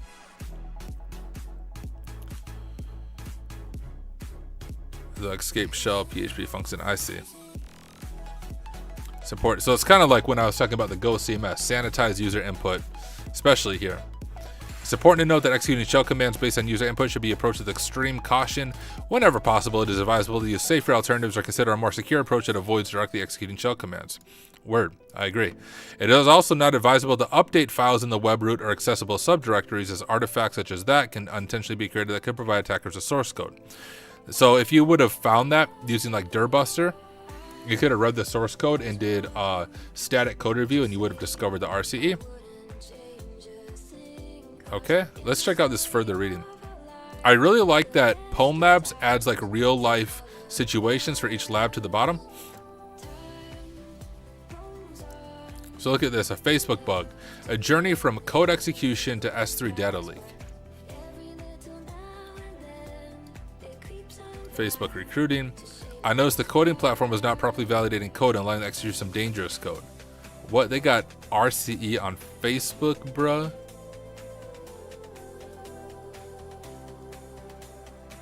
Yo, I bet they made bank.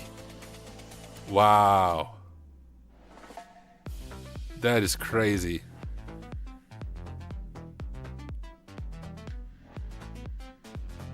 That's absolutely insane.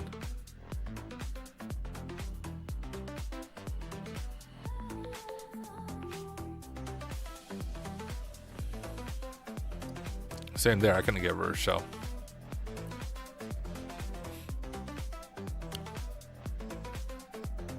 What? That's intended functionality?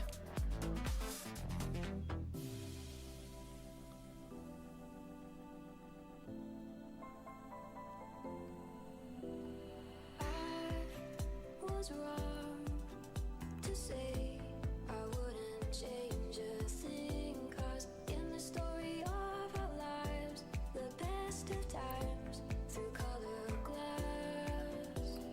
Time So we took it the next level. Okay, very cool. to let me move on. Look at environmental variables. Every little now and then it creeps on back to shade my smile. We found the f.pi. Bypass the output limit. The true code is a script written in Python. It appears to be part of AWS Lambda function. Architectural level. This is pretty crazy. From a code review, I included the AWS. Let me zoom in so you guys can see this better. So he couldn't get to the actual credentials. Dang, this is long. Where does he eventually get to? Or she? I don't want to assume their gender.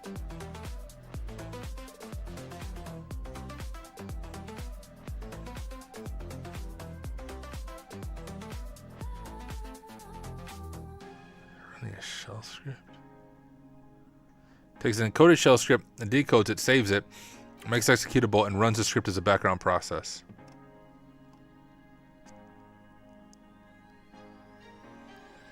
Some days there's no one else. This person really put in work. Especially after Facebook's like, no, that's intended functionality. This is inspiring, y'all. There's no one I can turn to. This person's way smarter than me, my goodness. Oh, did they get it? We shared our in the past. And I know Boom, and they got the access key ID and secret access key. That's insane. it might take some time, but I mean, it depends what permissions that has, of course. moving on. I know times are tough, but I've had enough. I'm moving on. Oh man, I'm curious what they would have got for that bounty. So that's cool, y'all. When the vendor tells you not a vulnerability, keep digging.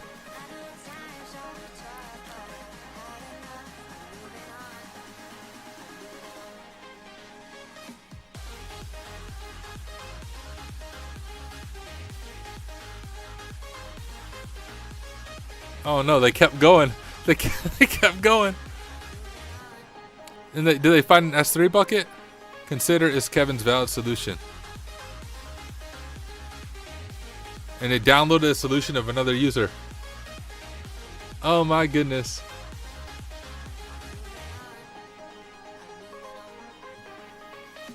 But it wasn't another person's user. Wow, freaking vendors, dealing with vendors. That's awesome, yo. Shout out Bipin Jitaya. I'm sure I messed your name up. Here's in cedar.ru, command injection. And in the API, you can actually see the ping right there.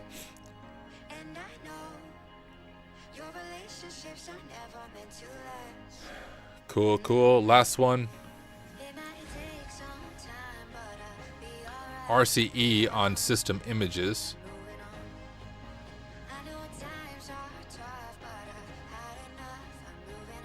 Okay. Just use to convert images when surfing.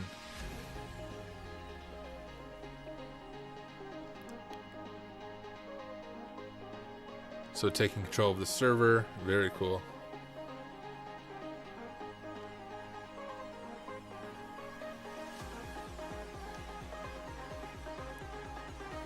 We decided to award you the bounty. Nice. The domain does not contain any personal information, blah blah, hence the bounty for the domain is smaller because the overall impact is, it's still RCE. And they asked him to check to see if it's fixed. Oh, and they were still able to exploit it. Give this person a higher bounty, bro. They're doing your job for you. Killing it. That is awesome. So cool. Hey, if you guys haven't checked this out, HackerOne is an incredible resource to see some of these vulnerabilities being found in the real world. Ended up being a high severity. We don't see the bug bounty amount, but every once in a while, they'll actually disclose a bug bounty amount. I'm guessing this is a pretty good bug bounty that this person got paid out on. My highest bug bounty was $2,000 for basically website takeover. It should have been $10,000 in my opinion, but that's the highest one I've ever made personally, was a $2,000 bug bounty. So check out HackerOne, some helpful stuff there. But hey, for those of you watching on YouTube, hope you found this video helpful. Hopefully you found this walkthrough and some of the additional context helpful. Big shout out to Pwn Labs for another excellent lab, and I will see you in the next one. All right, another video down. Is that 4 videos now for YouTube? And I've been on stream for 3 hours, y'all. That's insane. One of my longest streams.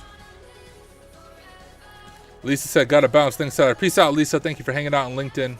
Really appreciate you having you here. All right, y'all. I said I was going to stay until like 11:30, but we are at the 3-hour mark. I've knocked out 4 videos, 4 labs, or kind of labs. One was a reaction video. I think 4, right? Now I'm confused. I did TryHackMe, my reaction video, yeah, the S3 enumeration, and now the EC2 user data. That's 4 if I know how to do math. Awesome. Am I going to be streaming tomorrow too? I will not be. Thursday nights I go to a boxing gym, pop, and not like your fitness boxing gym. I actually like, I want to compete, so I spar and do like all the combat stuff. But Thursday nights I go to boxing class for an hour and do another 30 to 40 minutes of sparring in a ring. So that's where I'll be tomorrow evening. But might be on this weekend, we'll see. Next week I am busy next week, most of the week in the evening. So actually no live stream next week, probably. I'm not going to say for sure there's not going to be one, but next week I'm going to be kind of MIA for the week. But hey, we have some content here to release. And just a reminder, y'all, this Friday, 1 p.m. Central Standard Time, me and John Hammond will be live on YouTube, LinkedIn, and Twitch, doing a Q&A and chatting and connecting with each other, getting caught up. So me and John Hammond, 1 p.m. Central Standard Time, and we're also doing TCM Academy giveaways. A reminder that I am giving away a 1-year subscription to TCM Academy in partnership with TCM, which is a $300 value, and we're giving away 3 one-month subscriptions, which are $30 value each. Only those who attend the live stream will be eligible. But let's go ahead and raid someone, shall we? Before I sign off. Hey, for those of you on YouTube, oh, let me switch to the right one. For those of you on YouTube and Twitch, or YouTube and LinkedIn rather, I'm gonna drop a link to Twitch. Everyone, come over to Twitch, because that's how I can raid people. There we go. I dropped a link to the Hack Smarter Twitch channel on both LinkedIn and YouTube. Everyone switch over to Twitch and let's go ahead and raid someone and give them some views, and we'll hang out with them. Let's see who's online right now. InfoSec streamers. We have, I don't know who this is. Let's click it.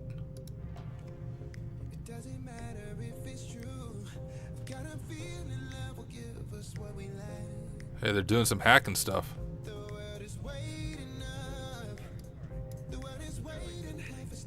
Can't hear it, but my audio is just quiet. Let's go ahead and raid this person, shall we? Tell him HackSmarter / Tyler Ramsbey says, what's up? See if I do this right on Twitch. Raid, and then I need to put the channel name in.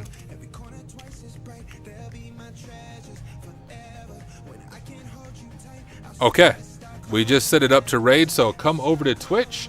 And as soon as I disconnect, it should successfully raid this other person. I'm just going to get them pulled up on my host computer so I can join in the fun shenanigans.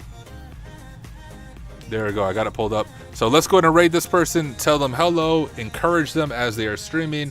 and just hang out with them. But hey, y'all, really do appreciate all of you taking the time to hang out with me this evening. Hope you found it helpful. And hey, really hope to see you on Friday with me and John Hammond as we talk about pen testing and careers and all that good stuff. So I'm going to sign off from the stream. But once again, let's go ahead and support Het Tanis, if I'm saying that right, and check out his channel. So I will be in chat over there. I will see you guys.